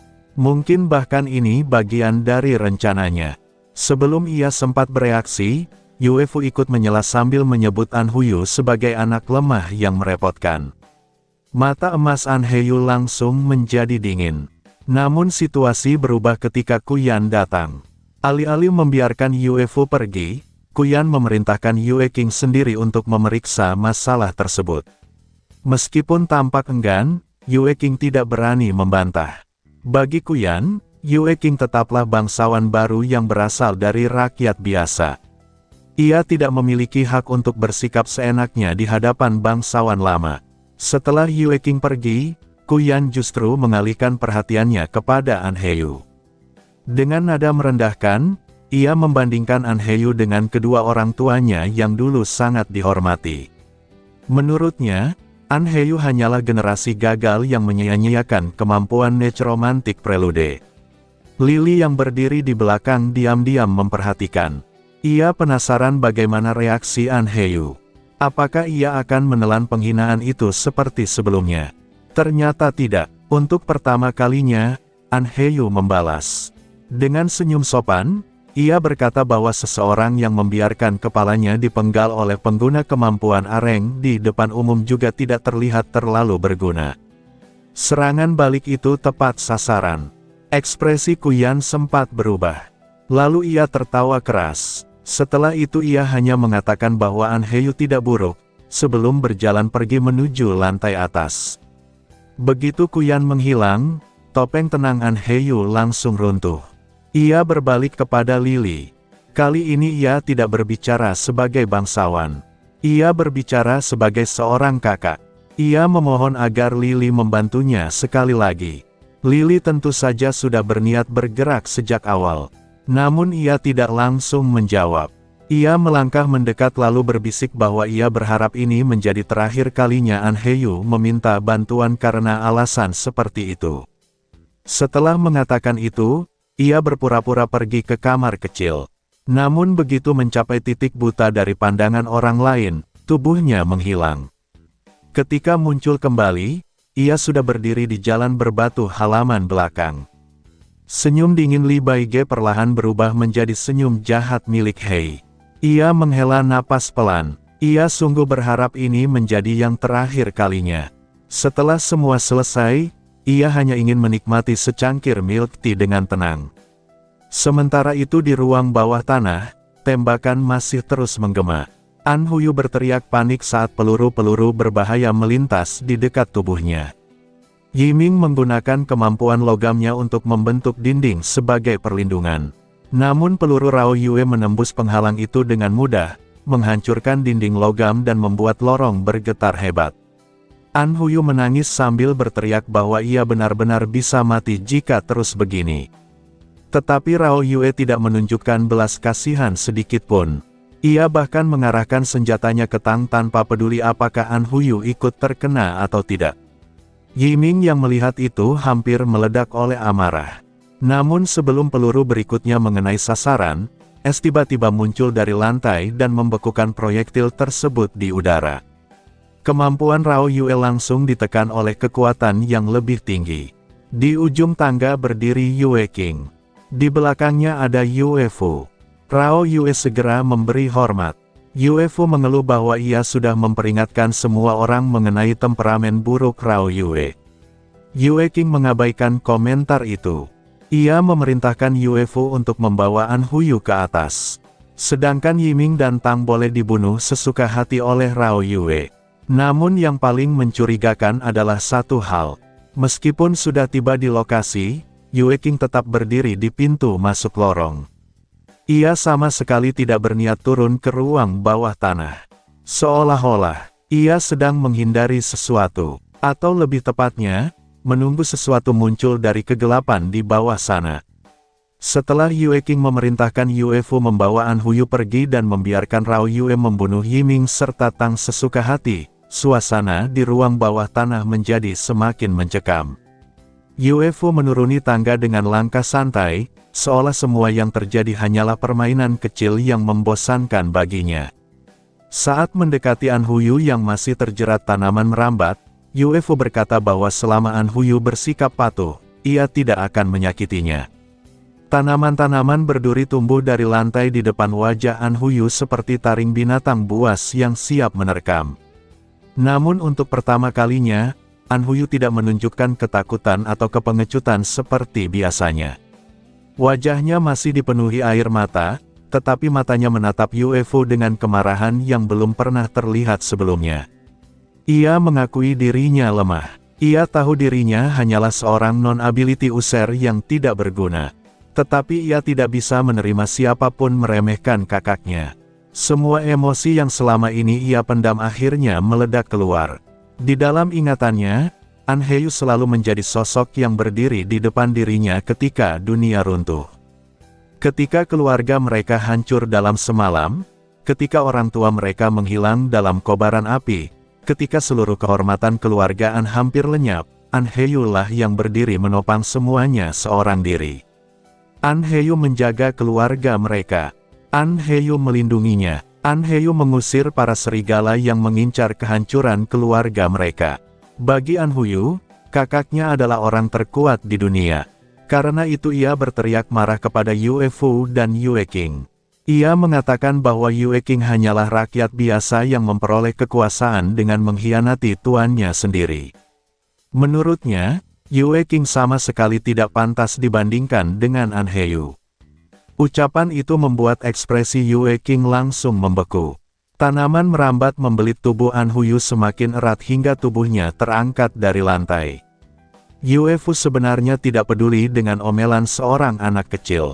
Namun Yue King berbeda, status bangsawan adalah kebanggaan terbesar dalam hidupnya. Karena itulah kata-kata An Huyu menusuk tepat ke titik paling sensitif dalam dirinya. Pada saat itu, sebuah suara terdengar. Suara Rao Yue. Suara itu menyatakan bahwa An Huyu benar. Keluarga An adalah bangsawan darah lama, dan jika mereka membunuh orang-orang yang berhubungan dengan An Huyu, itu bisa membawa kerugian bagi keluarga Yue. Yue King seharusnya berhati-hati. Namun kenyataannya, Rao Yue sama sekali tidak berbicara. Ia sendiri tampak terkejut ketika mendengar suara itu keluar dari mulutnya. Tetapi Lily, yang bersembunyi menggunakan ilusi, sedang meniru suara Rao Yue untuk memancing emosi Yue King. Dan jebakan itu berhasil. Yue King tertawa, namun tawa itu dipenuhi kemarahan. Ia muak terus dibandingkan dengan para bangsawan darah lama. Ia muak dipandang rendah oleh keluarga-keluarga besar dari Floating City. Bahkan setelah menjadi bangsawan, orang-orang seperti Kuyan masih memperlakukannya seperti rakyat jelata yang kebetulan memperoleh kekuasaan. Harga dirinya akhirnya meledak. Ia melangkah turun ke ruang bawah tanah. 1 langkah, 2 langkah, 3 langkah, semakin jauh memasuki lorong sempit. Ia menyatakan bahwa keluarga Yue tidak perlu takut pada siapapun. Menurutnya, An Huyu hanyalah bangsawan jatuh yang bahkan kesulitan melindungi dirinya sendiri. Lalu ia mengatakan sesuatu yang membuat darah An Huyu membeku. Mengapa harus mengembalikan An Huyu hidup-hidup? Bukankah lebih baik mengirimkan mayatnya kepada An Huyu? Begitu kata-kata itu selesai, kemampuan tingkat es miliknya meledak. Es menyebar ke seluruh ruang bawah tanah seperti bencana alam. Yiming langsung maju ke depan dan mengubah lengannya menjadi logam untuk melindungi Tang dan An Huyu. Tetapi itu sama sekali tidak berguna. Sama seperti saat menghadapi Yue King sebelumnya. Es itu terlalu kuat, lengan logamnya membeku. Darahnya terasa berhenti mengalir. Tang menggunakan kemampuan penyembuhannya mati-matian, tetapi tidak ada efek apapun. Air mata di wajah An Huyu bahkan membeku menjadi kristal es. Dalam keputusasaan itu, Yiming merasa seolah masa lalu terulang kembali. Musuh yang tidak bisa dikalahkan. Dirinya yang terlalu lemah. Ketidakmampuan untuk melindungi orang-orang di sekitarnya. Ia teringat pada hari ketika seseorang berdiri di depannya dan menghadapi serangan Yue King seorang diri. Seorang pemuda dengan mata gelap yang dingin. Seseorang yang menyelamatkannya meskipun kata-katanya selalu kejam. Bayangan itu kembali muncul dalam pikirannya. Saat kesadarannya hampir ditelan hawa dingin, ia merasa melihat kilatan cahaya biru. Sebuah anting biru yang bergoyang. Tubuhnya yang hampir membeku menatap ke depan. Lalu tanah bergetar hebat. Ledakan mengguncang lorong. Yue King yang berada di tangga langsung menoleh. Cahaya dari pintu masuk menghilang. Kegelapan menelan seluruh area. Di tengah kegelapan itu, puluhan pedang panjang berwarna perak muncul dari atas dan menghantam lantai satu demi satu. Pedang-pedang itu membentuk tembok raksasa yang memisahkan Yue King dari Yiming dan yang lainnya. Tembok itu menghentikan es milik Yue King sepenuhnya. Melihat pemandangan itu, Yiming hampir tidak bisa mempercayai matanya.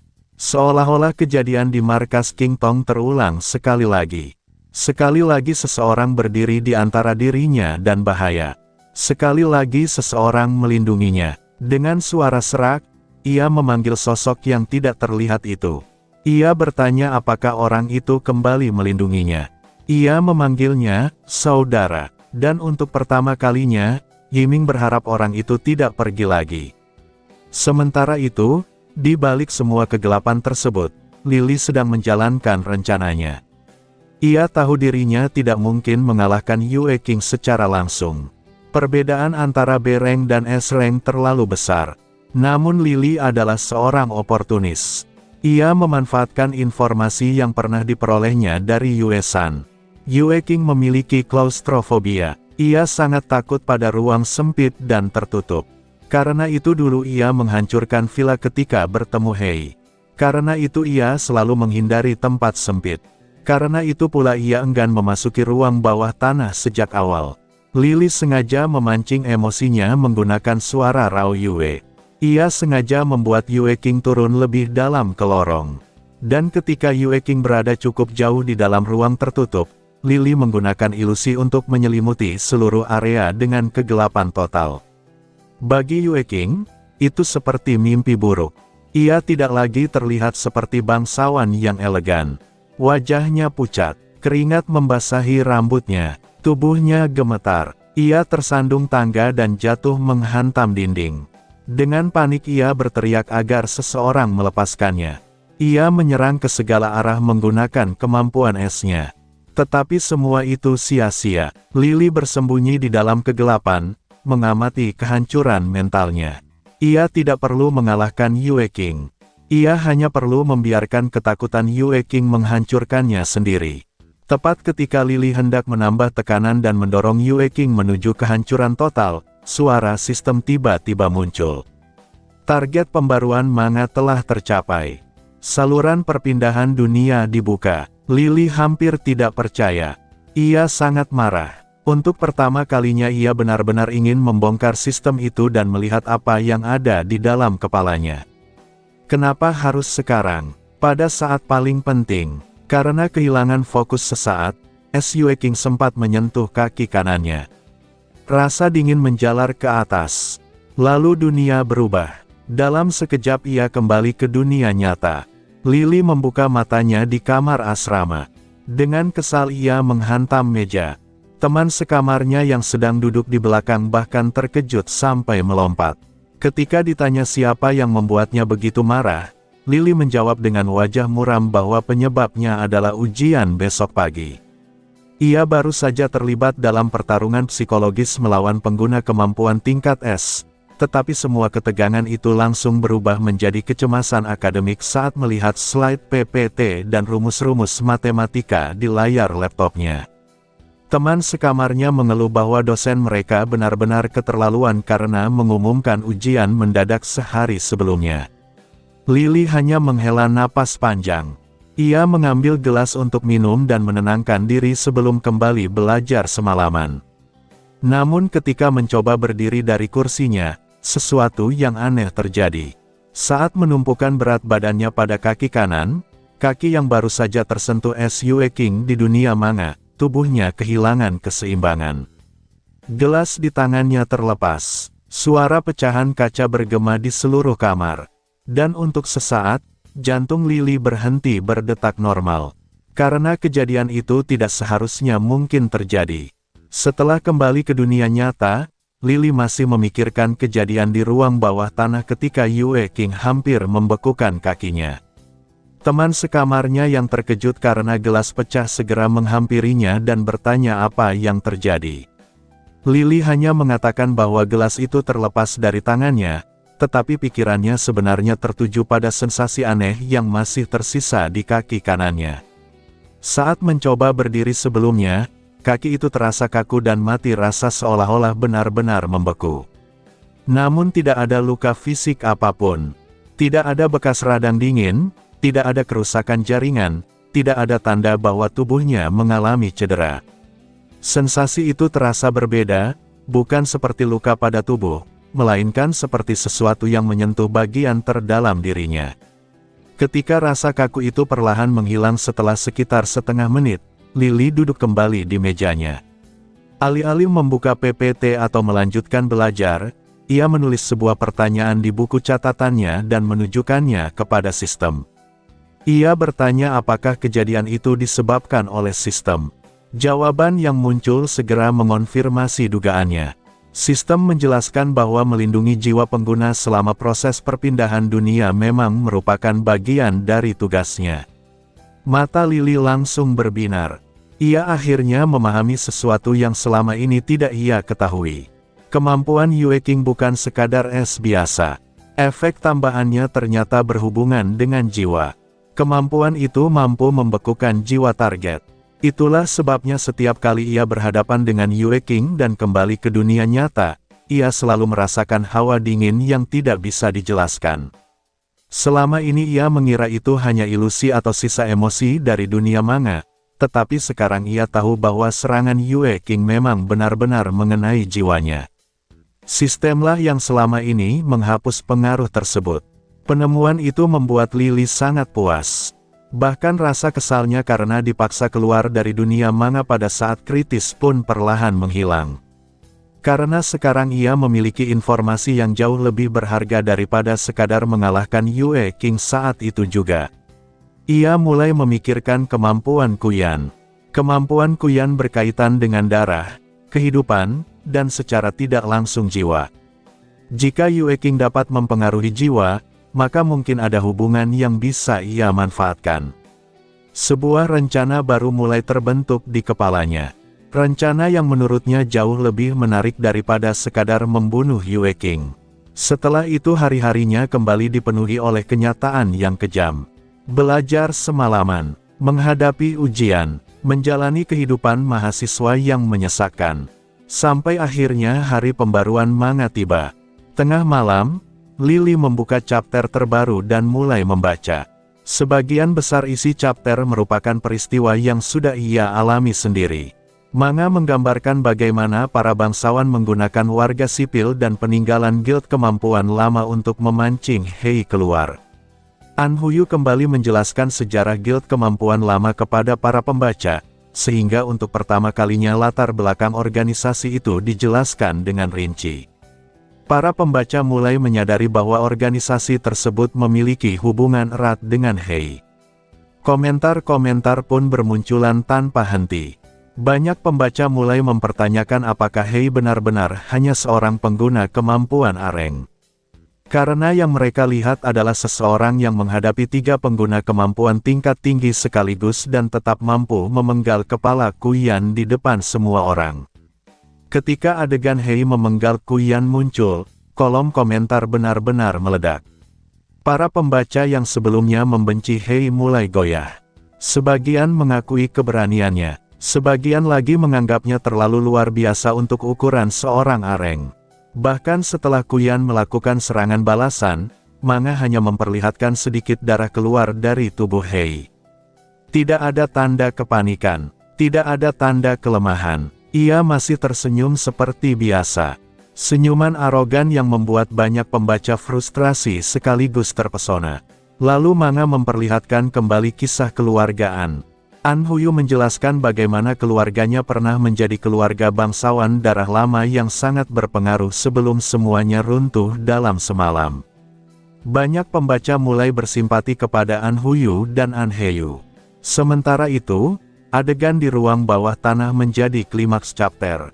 Yiming melihat kilatan anting biru. Melihat sosok yang selalu muncul untuk melindunginya. Melihat bayangan seseorang yang terus menjauh tetapi diam-diam selalu mengawasinya.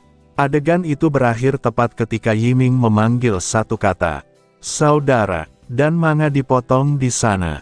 Cliffhanger sempurna. Lily bahkan bisa membayangkan kekacauan yang sedang terjadi di forum-forum pembaca. Setelah menutup manga, ia memandang panel terakhir yang memperlihatkan anting biru tersebut. Ia tahu semua konflik besar yang sedang berjalan hampir mencapai akhir. Identitas Li Baige, nasib keluargaan, konflik dengan Yue King, semua itu akan segera mencapai kesimpulan. Ia menantikannya. Keesokan harinya, ketika waktu perpindahan kembali tiba, Lily memasuki dunia manga sekali lagi. Bagi dirinya, beberapa hari telah berlalu. Namun bagi dunia manga, hanya sepersekian detik yang lewat. Begitu kesadarannya kembali, ia langsung bergerak. Yue King masih membekukan kaki kanannya. Tanpa ragu, ia menarik paksa kakinya keluar. Rasa sakit yang luar biasa menghantam pikirannya. Darah merah menetes di atas permukaan es transparan. Namun Lily tidak panik. Ia langsung menggunakan illusory reality. Ia menciptakan ilusi bahwa kaki kanannya tidak terluka. Kemudian menjadikan ilusi itu kenyataan. Kemampuan itu berhasil. Luka yang mengenai jiwanya langsung pulih. Pada saat itu, sebuah pemikiran melintas dalam benaknya. Apa sebenarnya inti dari kemampuan illusory reality? Apakah kemampuan itu terikat pada tubuhnya di dunia manga? Atau justru pada jiwanya yang terus berpindah antar dunia? Sebelum ia sempat memikirkan jawabannya lebih jauh, Yue Qing menyadari keberadaannya.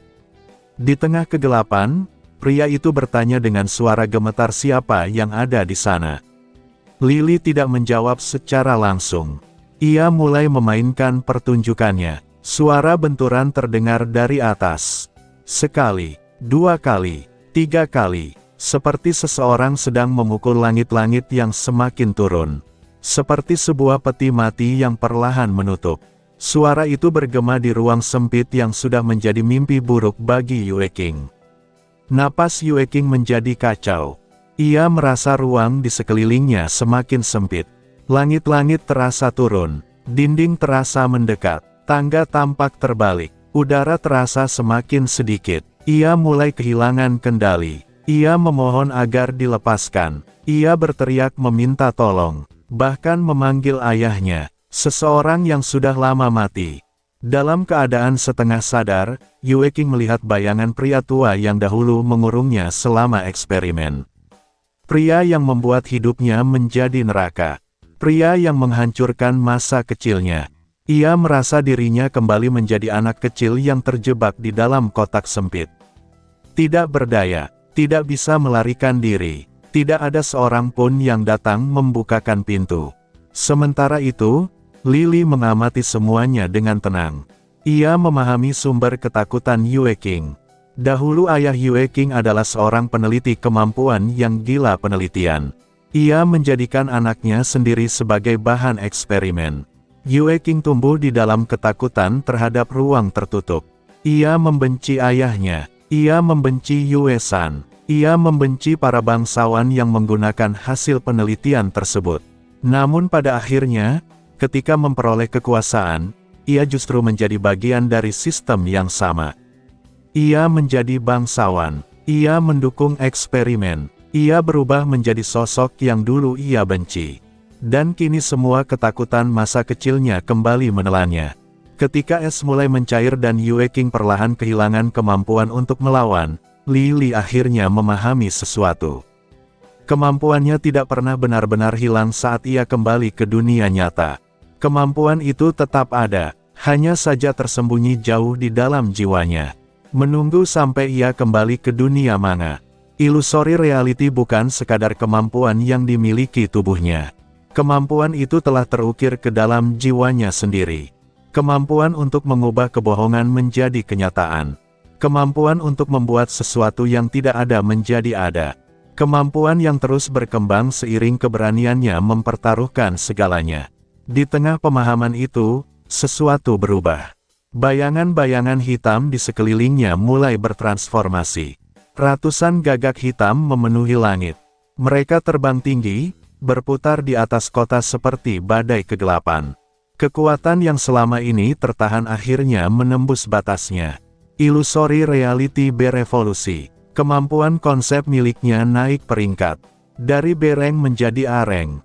Dan pada saat itu, Lily merasa dirinya telah melangkah lebih jauh ke dalam jalan yang dipilihnya. Jalan seorang pembohong yang mengendalikan kenyataan. Jalan seorang pemain yang menari di atas jurang maut. Jalan menuju kekuatan yang bahkan dunia manga mulai kesulitan untuk kendalikan.